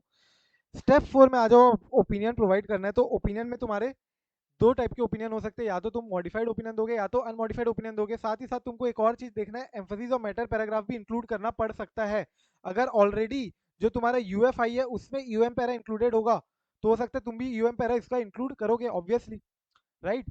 सो एम्फेसिस ऑफ मैटर पैरा जो है तुम्हारा उसको भी तुमको इंक्लूड करना पड़ सकता है। सो मॉडिफाइड ओपिनियन या अनमॉडिफाइड ओपिनियन दे। सो अनमॉडिफाइड ओपिनियन तुम कब देते हो, अनमॉडिफाइड ओपिनियन तुम कब देते हो, यहाँ पे देखोगे तो ओपिनियन तुमको दिखेगा, ओपिनियन पैरा, ये देखो ओपिनियन पैरा में क्या लिखा है कि हमारे हिसाब से द प्रोफोफी, हमारे हिसाब से इन आर ओपिनियन द प्रोफोफी has been compiled in all material respects on the basis set out in the note two. Note two में क्या दिया था याद है तुमको, बोलो। नोट्स टू अकाउंट में हमने क्या बताना है,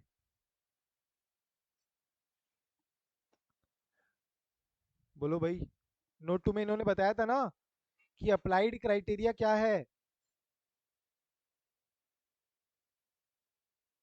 अप्लाइड क्राइटेरिया यही तो बताया था नोट 2 में, ये देखो यहाँ पे यस सर, मैनेजमेंट का था ना जो। Responsibility, hmm. ये देखो management is responsible for compiling the प्रोफोफी on the basis set out in the note 2 on the proforma financial information, ये मैनेजमेंट की रिस्पॉन्सिबिलिटी है।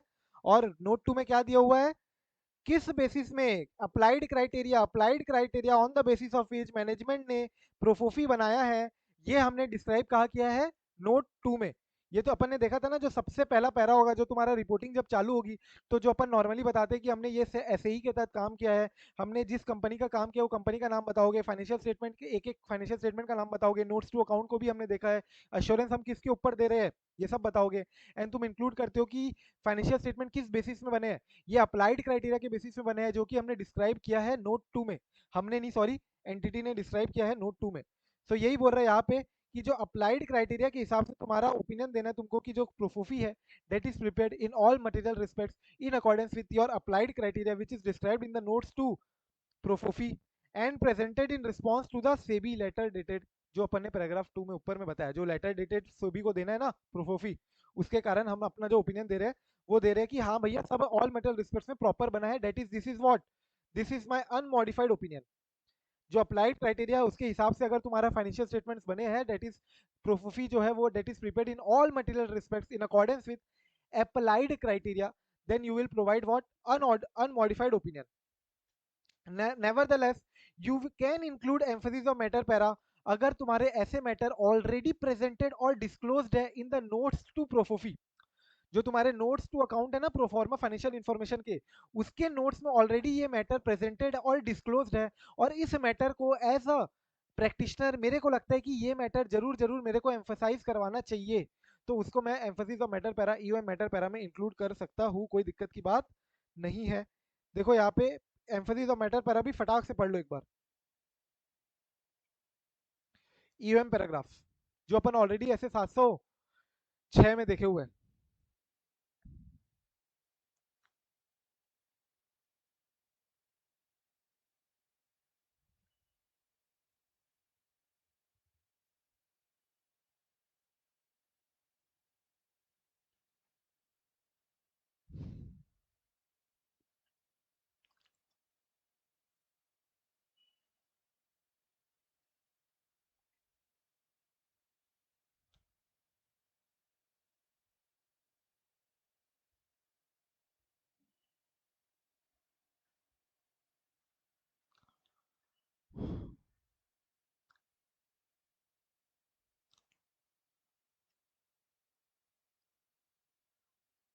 डन,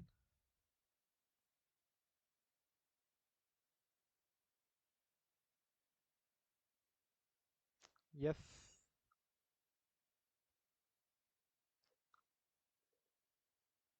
चलो अब आते हैं मॉडिफाइड ओपिनियन में। मॉडिफाइड ओपिनियन अपन कब देंगे, ऑब्वियसली जब अगर मेरे जो प्रोफोफी है that is not prepared in accordance with applied criteria, जो मेरे को सेबी जैसे बनाने बोलती है, जैसे डिस्क्लोजर देने बोलती है, राइट, सेबी की जो प्रॉपर फ्रेमवर्क है, जैसा फॉर्मेट है, एवरीथिंग, ओवरऑल प्रेजेंटेशन अगर वैसा नहीं है जैसा अप्लाइड क्राइटेरिया में दिया गया है by the SEBI, then in that case I will modify my opinion. But ऐसा हो सकता है कि लॉ और रेगुलेशन में बोला गया है कि अगर मॉडिफाइड ओपिनियन है तो इसको प्रोस्पेक्टस में इंक्लूड मत करना, डेट इज प्रोफोफी जो है तुम्हारे प्रोफॉर्मा फाइनेंशियल इंफॉर्मेशन, इसको प्रोस्पेक्टस में इंक्लूड मत करो अगर तुमको मॉडिफाइड ओपिनियन तुमको मिला है, डेट इज एंटिटी ने अगर फाइनेंशियल स्टेटमेंट्स बनाए हैं, कंपाइल किए हैं प्रोफोफी, और प्रोफोफी पे मॉडिफाइड ओपिनियन अगर आ रहा है, सो वो मतलब नहीं है प्रोस्पेक्टस में इंक्लूड करके, क्योंकि anyways debt is a not a regular, या रेगुलरिटी नहीं है, या प्रॉपर वे नहीं है for the entity to come out for the IPO, right. So उस केस में अगर लॉ और रेगुलेशन प्रिक्लूड कर रहा है publication of a prospectus that contains a modified opinion, मतलब रॉ रेगुलेशन में ये बोल दिया गया कि प्रोस्पेक्टस ही मत लाना अगर तुम्हारा प्रोफोफी जो है वो मॉडिफाइड ओपिनियन दिया गया उसमें, then in that case we will have to discuss with the management कि भैया ये सारे क्वालिफिकेशन है मेरे हिसाब से, तुम इसको ठीक करो, इसको करेक्ट करो, इसको रेमेडिफाई करो, इसको वापस से रिस्टेट रिफॉर्म करो एंड कंपाइल करो correct proforma financial information, and I will give my unmodified opinion. मैं अपना फिर अनमॉडिफाइड ओपिनियन दे दूंगा। तो इस केस में सबसे पहले तो चेक करो कि क्या लॉ और रेगुलेशन तुमको प्रोस्पेक्टस पब्लिश करने की राइट दे रहा है कि नहीं कर रहा है, अगर तुम मॉडिफाइड ओपिनियन दे रहे हो तो। अगर लॉ और रेगुलेशन में पब्लिश ही नहीं करने दे रहा है प्रोस्पेक्टस, अगर वो प्रोस्पेक्टस में ऐसा प्रोफॉर्मा फाइनेंशियल इन्फॉर्मेशन इंक्लूडेड है जिसके ऊपर ऑडिटर ने मॉडिफाइड ओपिनियन दिया है, so in that case auditor has to, auditor नहीं, प्रैक्टिशनर, प्रैक्टिशनर, देखो मेरे को भी यहाँ पे कंफ्यूजन हो सकता है, तुमको ध्यान से याद रखनी है क्या प्रैक्टिशनर यूज करने की, प्रोफॉर्मा ए ऑडिटर, यहाँ पे तुमको प्रैक्टिशनर वर्ड यूज करना है और बोलना है कि क्या प्रैक्टिशनर को डिस्कस करना चाहिए, मैनेजमेंट के साथ बैठना चाहिए और बोलना चाहिए कि भैया तुमको ये जो प्रोफॉर्मा फाइनेंशियल इन्फॉर्मेशन है ये तुमने गलत कंपाइल किया जिसके कारण मैंने मॉडिफाइड ओपिनियन दिया है, ये तुम ये सारी बातें ठीक कर लो और मैं तुमको क्या करूंगा, अनमॉडिफाइड ओपिनियन प्रोवाइड कर दूंगा, तुम उसको फिर इंक्लूड कर लेना, प्रोस्पेक्टस पब्लिश कर देना। तो एक तो केस हो गया ये, अगर लॉ रेगुलेशन प्रोहिबिट करिए, प्रिक्लूड्स पब्लिकेशन ऑफ अ प्रोस्पेक्टस। एक हो गया relevant law and regulation may not preclude publication of a prospectus that contains a modified opinion with regard to whether the pro forma financial information has been compiled in all material respects on the basis of applicable criteria, and the practitioner determines that a modified opinion is appropriate in the circumstance with the framework of the within the SAE, मतलब तुम्हारे SAE के तहत तुमको modified opinion देना है और law and regulation में कहीं कोई प्रिक्लूजन नहीं है regarding publication of a prospectus with modified opinion. So the practitioner will then accordingly apply the SAE का जो requirement है, requirements in SAE 3420 regarding the modified opinions। ये तुम्हारा हुआ मॉडिफाइड ओपिनियन के ऊपर चर्चा, जनरली मॉडिफाइड नहीं रहेगा, तुमको मैनेजमेंट के साथ डिस्कस करके उनको बताना ही पड़ेगा कि क्या क्या चीजें ठीक करनी है। Now come to last topic regarding what preparation of the assurance report. Assurance report में क्या प्रिपेयर करोगे, वही जो अपन ने देखा ना पूरा का पूरा फॉर्मेट, वही सब बातें यहाँ पे आनी चाहिए। देखो सबसे पहले तुम्हारा टाइटल आएगा report on compilation of the proforma financial information of the delivery private limited prepared in accordance with SEBI requirement, जैसा भी तुम्हारा टाइटल आएगा कि ये एक independent assurance audit, independent assurance report है। ऑडिट बार बार मेरे मुंह से आ जा रहा है, तुमको भी ध्यान रखना पड़ेगा, ऑडिट शब्द यहाँ पे यूज मत करना। ये एश्योरेंस रिपोर्ट है, ये एश्योरेंस एंगेजमेंट है, रीजनेबल एश्योरेंस एंगेजमेंट है, एंड यहाँ पे वर्डिंग यूज हुई है एश्योरेंस प्रैक्टिशनर। टाइटल प्रोवाइड करना तुमको सबसे पहले, फिर एड्रेस ही बताना, एड्रेस ही कौन था अपने केस में, बोर्ड ऑफ डायरेक्टर। जो भी तुम्हारे टर्म्स ऑफ एंगेजमेंट में जो भी एड्रेस ही होगा एग्रीड, उसको तुमको एड्रेस करना है। फिर इंट्रोडक्टरी पैराग्राफ में तुमको बताना है प्रोफॉर्मा फाइनेंशियल इन्फॉर्मेशन है, सोर्स कहाँ से तुमने ये बनाया है, एडजस्टमेंट्स क्या क्या किया है, कौन से पीरियड का है, जैसे देखा था ना अपन ने statement of profit and loss account, consolidated cash flow statement for the year ended and 9 month period, 9 month period ended भी देखा था अपन ने, कितने पीरियड तक का है ये, बैलेंस शीट कब तक की है, date date date date, reference to the applicable criteria, reference देना तुमको याद है अपन ने बोला देखा था कि ये जो एप्लीकेबल क्राइटेरिया ये सेबी ने प्रोवाइड किया है, and this we have described in note 2, in note 2 में इन्होंने डिस्क्राइब किया था, ये यहाँ पे दे रहा है reference to the applied criteria on the basis of which responsible party ने कंपाइल किया है प्रोफोफी को, and the source of the criteria, a statement that the responsible party is responsible for compilation of the Profofi on the basis of the applied criteria। Management responsibility बताना है, management responsibility training के अंदर management responsibility section आ जाएगा तुम्हारा। फिर आ जाएगा practitioner की क्या क्या रिस्पॉन्सिबिलिटी है, अपन ने देखा था हमारी रिस्पॉन्सिबिलिटी है ओपिनियन एक्सप्रेस करना कि क्या भैया जो प्रोफोफी है we in all material respects is prepared in accordance with applied criteria, जो प्रोफॉर्मा फाइनेंशियल स्टेटमेंट्स है, जो प्रोफॉर्मा फाइनेंशियल इन्फॉर्मेशन है, that is prepared in all material respects in accordance with applied criteria. Secondly हमको बता देना है कि हमारी कोई रिस्पॉन्सिबिलिटी नहीं बनती है कि हम जो ऑलरेडी अनएडजस्टेड फाइनेंशियल इंफॉर्मेशन जो ऑडिटेड है उसके ऊपर रिपोर्ट करना, हमारी कोई रिस्पॉन्सिबिलिटी नहीं बनती है, और ना ही हम रिपोर्ट कर रहे हैं, ना ही हम कोई री इशू रिपोर्ट कर रहे हैं, री इशू नहीं कर रहे कोई भी रिपोर्ट को on already audited financial statement, unadjusted financial information. फिर इसका पर्पस बताओगे कि पर्पस क्या है, प्रोफोफी का पर्पस है कि इलस्ट्रेट करना ऐसा कोई इवेंट और ट्रांजैक्शन जो कि after the date of auditor report हुआ है, लेकिन we want to illustrate the impact of this event और transaction as if it had occur earlier on any selected date.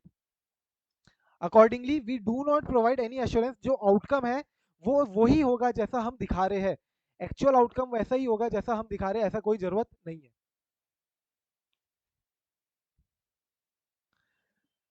And accordingly तुम, मैंने बताया या तो तुम ऐसे के तहत ऑडिट करो या तुम्हारा एश्योरेंस एंगेजमेंट ऐसे ही के तहत तुम कोई भी एश्योरेंस प्रोवाइड करो, एश्योरेंस एंगेजमेंट तुम दे रहे हो, तो तुमको ऑब्वियसली एंश्योर करने की you are complying with all the relevant ethical requirement, code of ethics and obviously reasonable assurance तुमको प्रोवाइड करना है कि जो हमारा प्रोफोफी है that is prepared in accordance with applied criteria or not and the applied criteria is reasonable or not.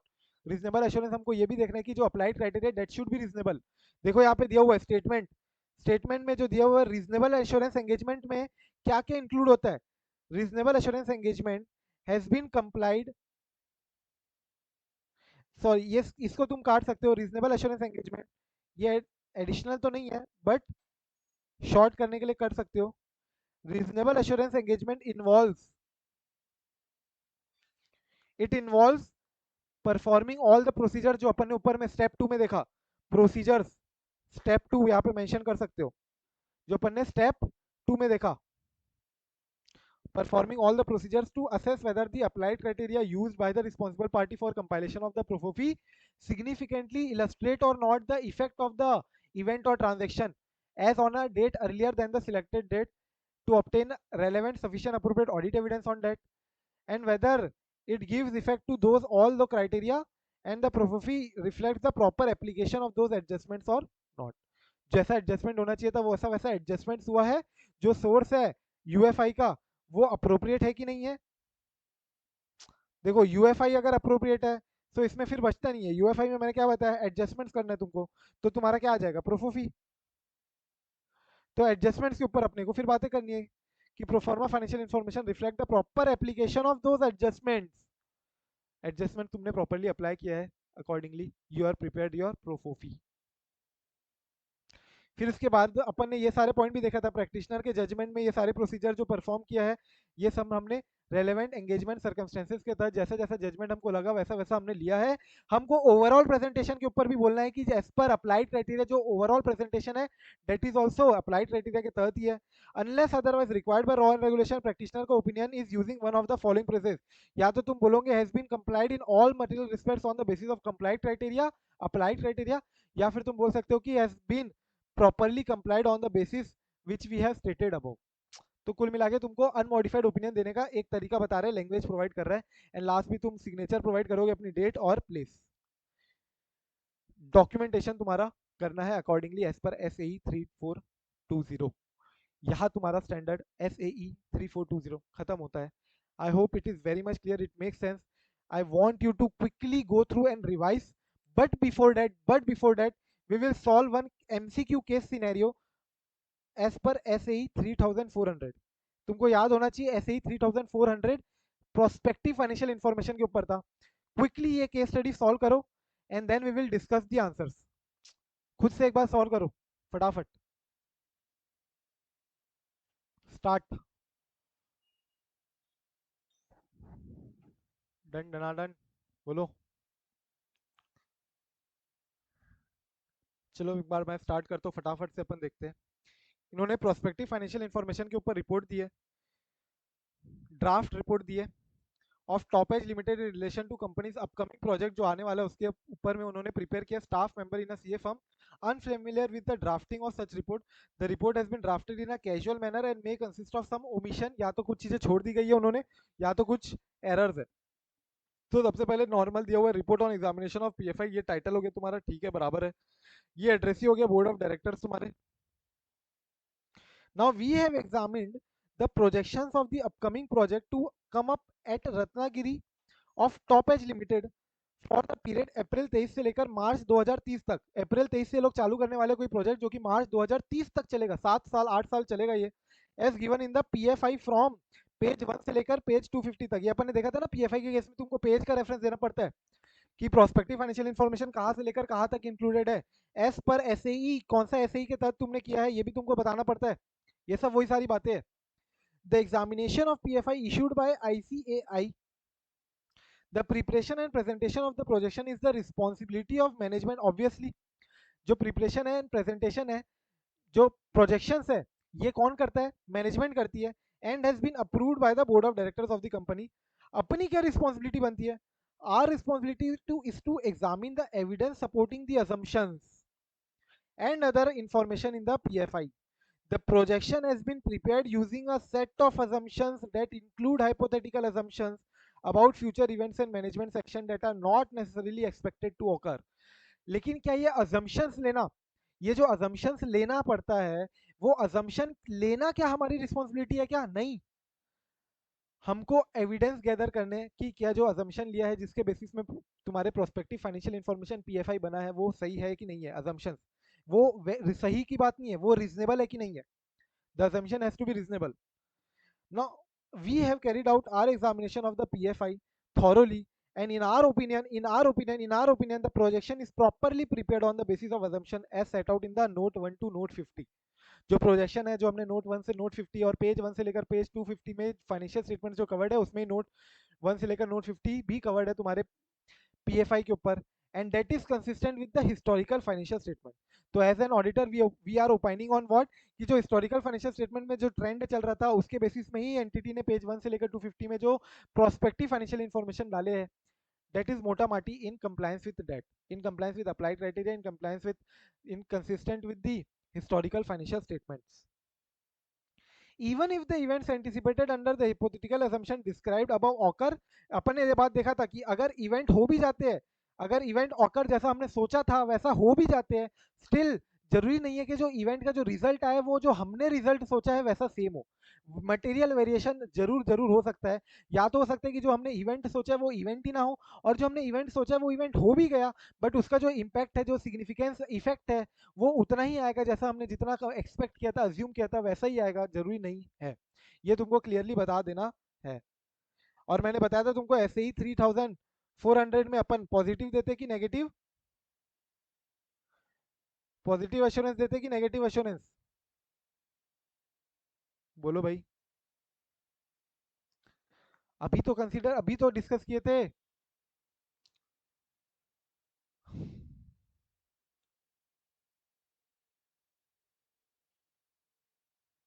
Negative assurance right. जीत बोल रहे negative assurance देते अपन. तो देखो यहाँ पे फिर नेम डेट प्राइस साइन दिया हुआ है. और क्या इसके ऊपर अपने को इंटेंडेड यूज बताना चाहिए रहता है क्या? हमको इंटेंडेड यूज के बारे में भी तो बताना रहता है. डिस्ट्रिक्टेड यूज, इंटेंडेड यूज क्या है, रिस्ट्रिक्टेड यूज, इसके ऊपर भी तो एक पैरा जाता है अपने रिपोर्ट में, वो तो है ही नहीं यहाँ पे. तो देखो सबसे पहले फटाफट पूछा कि whose responsibility is to list out assumptions underlying PFI. किसकी रिस्पॉन्सिबिलिटी है अजम्पशन लिस्ट आउट करना? We told you, I told you what, ये रिस्पॉन्सिबल पार्टी मैनेजमेंट की रिस्पॉन्सिबिलिटी है. ठीक है, management of a company. Answer would be C. Banker की नहीं है, ना ही अकाउंटेंट की है. Which of the following statement is most appropriate regarding use of PFI to be included in such a report? Intended use of a projection is required to be disclosed. It is further necessary to caution the users regarding inappropriateness of the projections for other purpose. Correct है. ठीक है, intended use बताओगे ना, साथ में ये भी बताओगे कि ये इन्हीं इंटेंडेड यूजर्स के लिए हमने रिपोर्ट कर रहे हैं, हम सबके लिए नहीं कर रहे, ये रिस्ट्रिक्टेड है, रिस्ट्रिक्टेड यूज रिपोर्ट है. ये अपने डिस्क्रिप्शन पे नहीं है, हमको बताना ही है. इंटेंडेड यूज तुम्हारा पैरा दिया हुआ है, तुम्हारे को फॉर्मेट दिया हुआ है ना, ऐसे ही 3400. Intended use of projection is required to be disclosed. It is not necessary to caution the users regarding inappropriateness. Intended use भी बताते हैं अपन, और inappropriate है कोई और के लिए ये भी बताते हैं. ये हमारे डिस्क्रिप्शन पे नहीं है, बताना ही बताना है. It is prerogative of management to use report in the manner it deems fit. ये बोल रहे मैनेजमेंट जैसे यूज करना चाहे कर सकता है. नहीं, ऑप्शन क्या होगा? Option number A. Third question, what should be the language of such an unmodified assurance report regarding underlying assumption? Unmodified assurance report जो है तुम्हारा, यहाँ पे जो तुम्हारा अंडरलाइंग अजम्पशन है, अजम्पशन रहता है, तो ऐसे ई 3400 में मैंने बताया तुमको पॉजिटिव यूज करते हो कि नेगेटिवली. जीत ने करेक्टली बोला आंसर क्या, नेगेटिवली यूज करते हैं अपन. सो ऑप्शन होगा B. And last question, which of the following statement is most appropriate regarding the examination of PFI by a CA in accordance with SE 3400? कौन सा statement most appropriate है? Most appropriate determine करना है, least appropriate नहीं, most. Most. तो accuracy of projection is vouched? No, it is not at all vouched. We do not vouch for the accuracy of the forecast. याद रखना. Projection can go where it depends upon the professional judgment of chartered accountant to vouch for the accuracy. क्या हमारे judgement पे depend करता है कि नहीं? तुमको लग रहा है कि सब चीज सही होगी तो भी you cannot vouch for the accuracy of the forecast. Accuracy of the projection is not at all vouched. Correct लग रहा है ये on the PFI C option यार. C. and the matter of accuracy of projections or otherwise not domain of such an examination, therefore there is no reporting requirement. भैया reporting तो करनी है, ऐसे ही 3400 साफ साफ इंस्टीट्यूट ने पब्लिश किया है, बनाया है, तो रिपोर्टिंग करनी है. ये क्या बोल रहे हैं रिपोर्टिंग ही मत करो, ये तो प्रोस्पेक्टिव फ्यूचर इन्फॉर्मेशन से रिलेटेड है, हिस्टोरिकल नहीं है, तो no need to report. So option would be what, C, की accuracy is not at all vouched for the accuracy of the forecast. यहाँ पे we are done with SAE 3420. We have done now till SAE 3420, SAE 3402 and SAE 3400. I hope this is very much clear. किसी को कोई doubt हो तो obviously you can directly reach out to me in case of any doubt. I believe I made myself also clear. We also used some practical reports जहाँ से तुमको और थोड़ी practical understanding create हो पाए and you get to dwell into more into the standard actually. ठीक है, so standard also we checked out all the reports and everything that we can see in your study mat. So need not skip any topic. ठीक है, कुछ भी skip मत करो, just revise again and again and again and again. revise करते चलो, you have time, लिख लिख के करो and you will definitely be through with the subject. ठीक है, so now after this we are left with SRS, SRE and SDG, ESG. ठीक है, तो अपन SRS करेंगे लाइव, और जो स्टैंडर्ड ऑन रिव्यू एंगेजमेंट है और SDG ESG है, ये मैं तुमको रिकॉर्डिंग दूंगा. ठीक है, so we will do SRS after this now tomorrow, and उसके बाद मैं तुमको SRE और जो SDG ESG है ये मैं एक बार रिकॉर्डिंग प्रोवाइड करवा दूंगा. SRE हो सकता है मैं तुमको लाइव करवा दूं, but let's see once we complete it with what SRS करते अपन कल. रिवाइज करो, तुम्हारे पास I am leaving with you 45 minutes odd है तुम्हारे पास टिल 9:30. 45 मिनट्स पहले I am leaving you, so definitely I expect कि तुम 45 मिनट्स ये रिवाइज करो properly and then only you are through with this chapter. ठीक है, चलो. Yes, sir.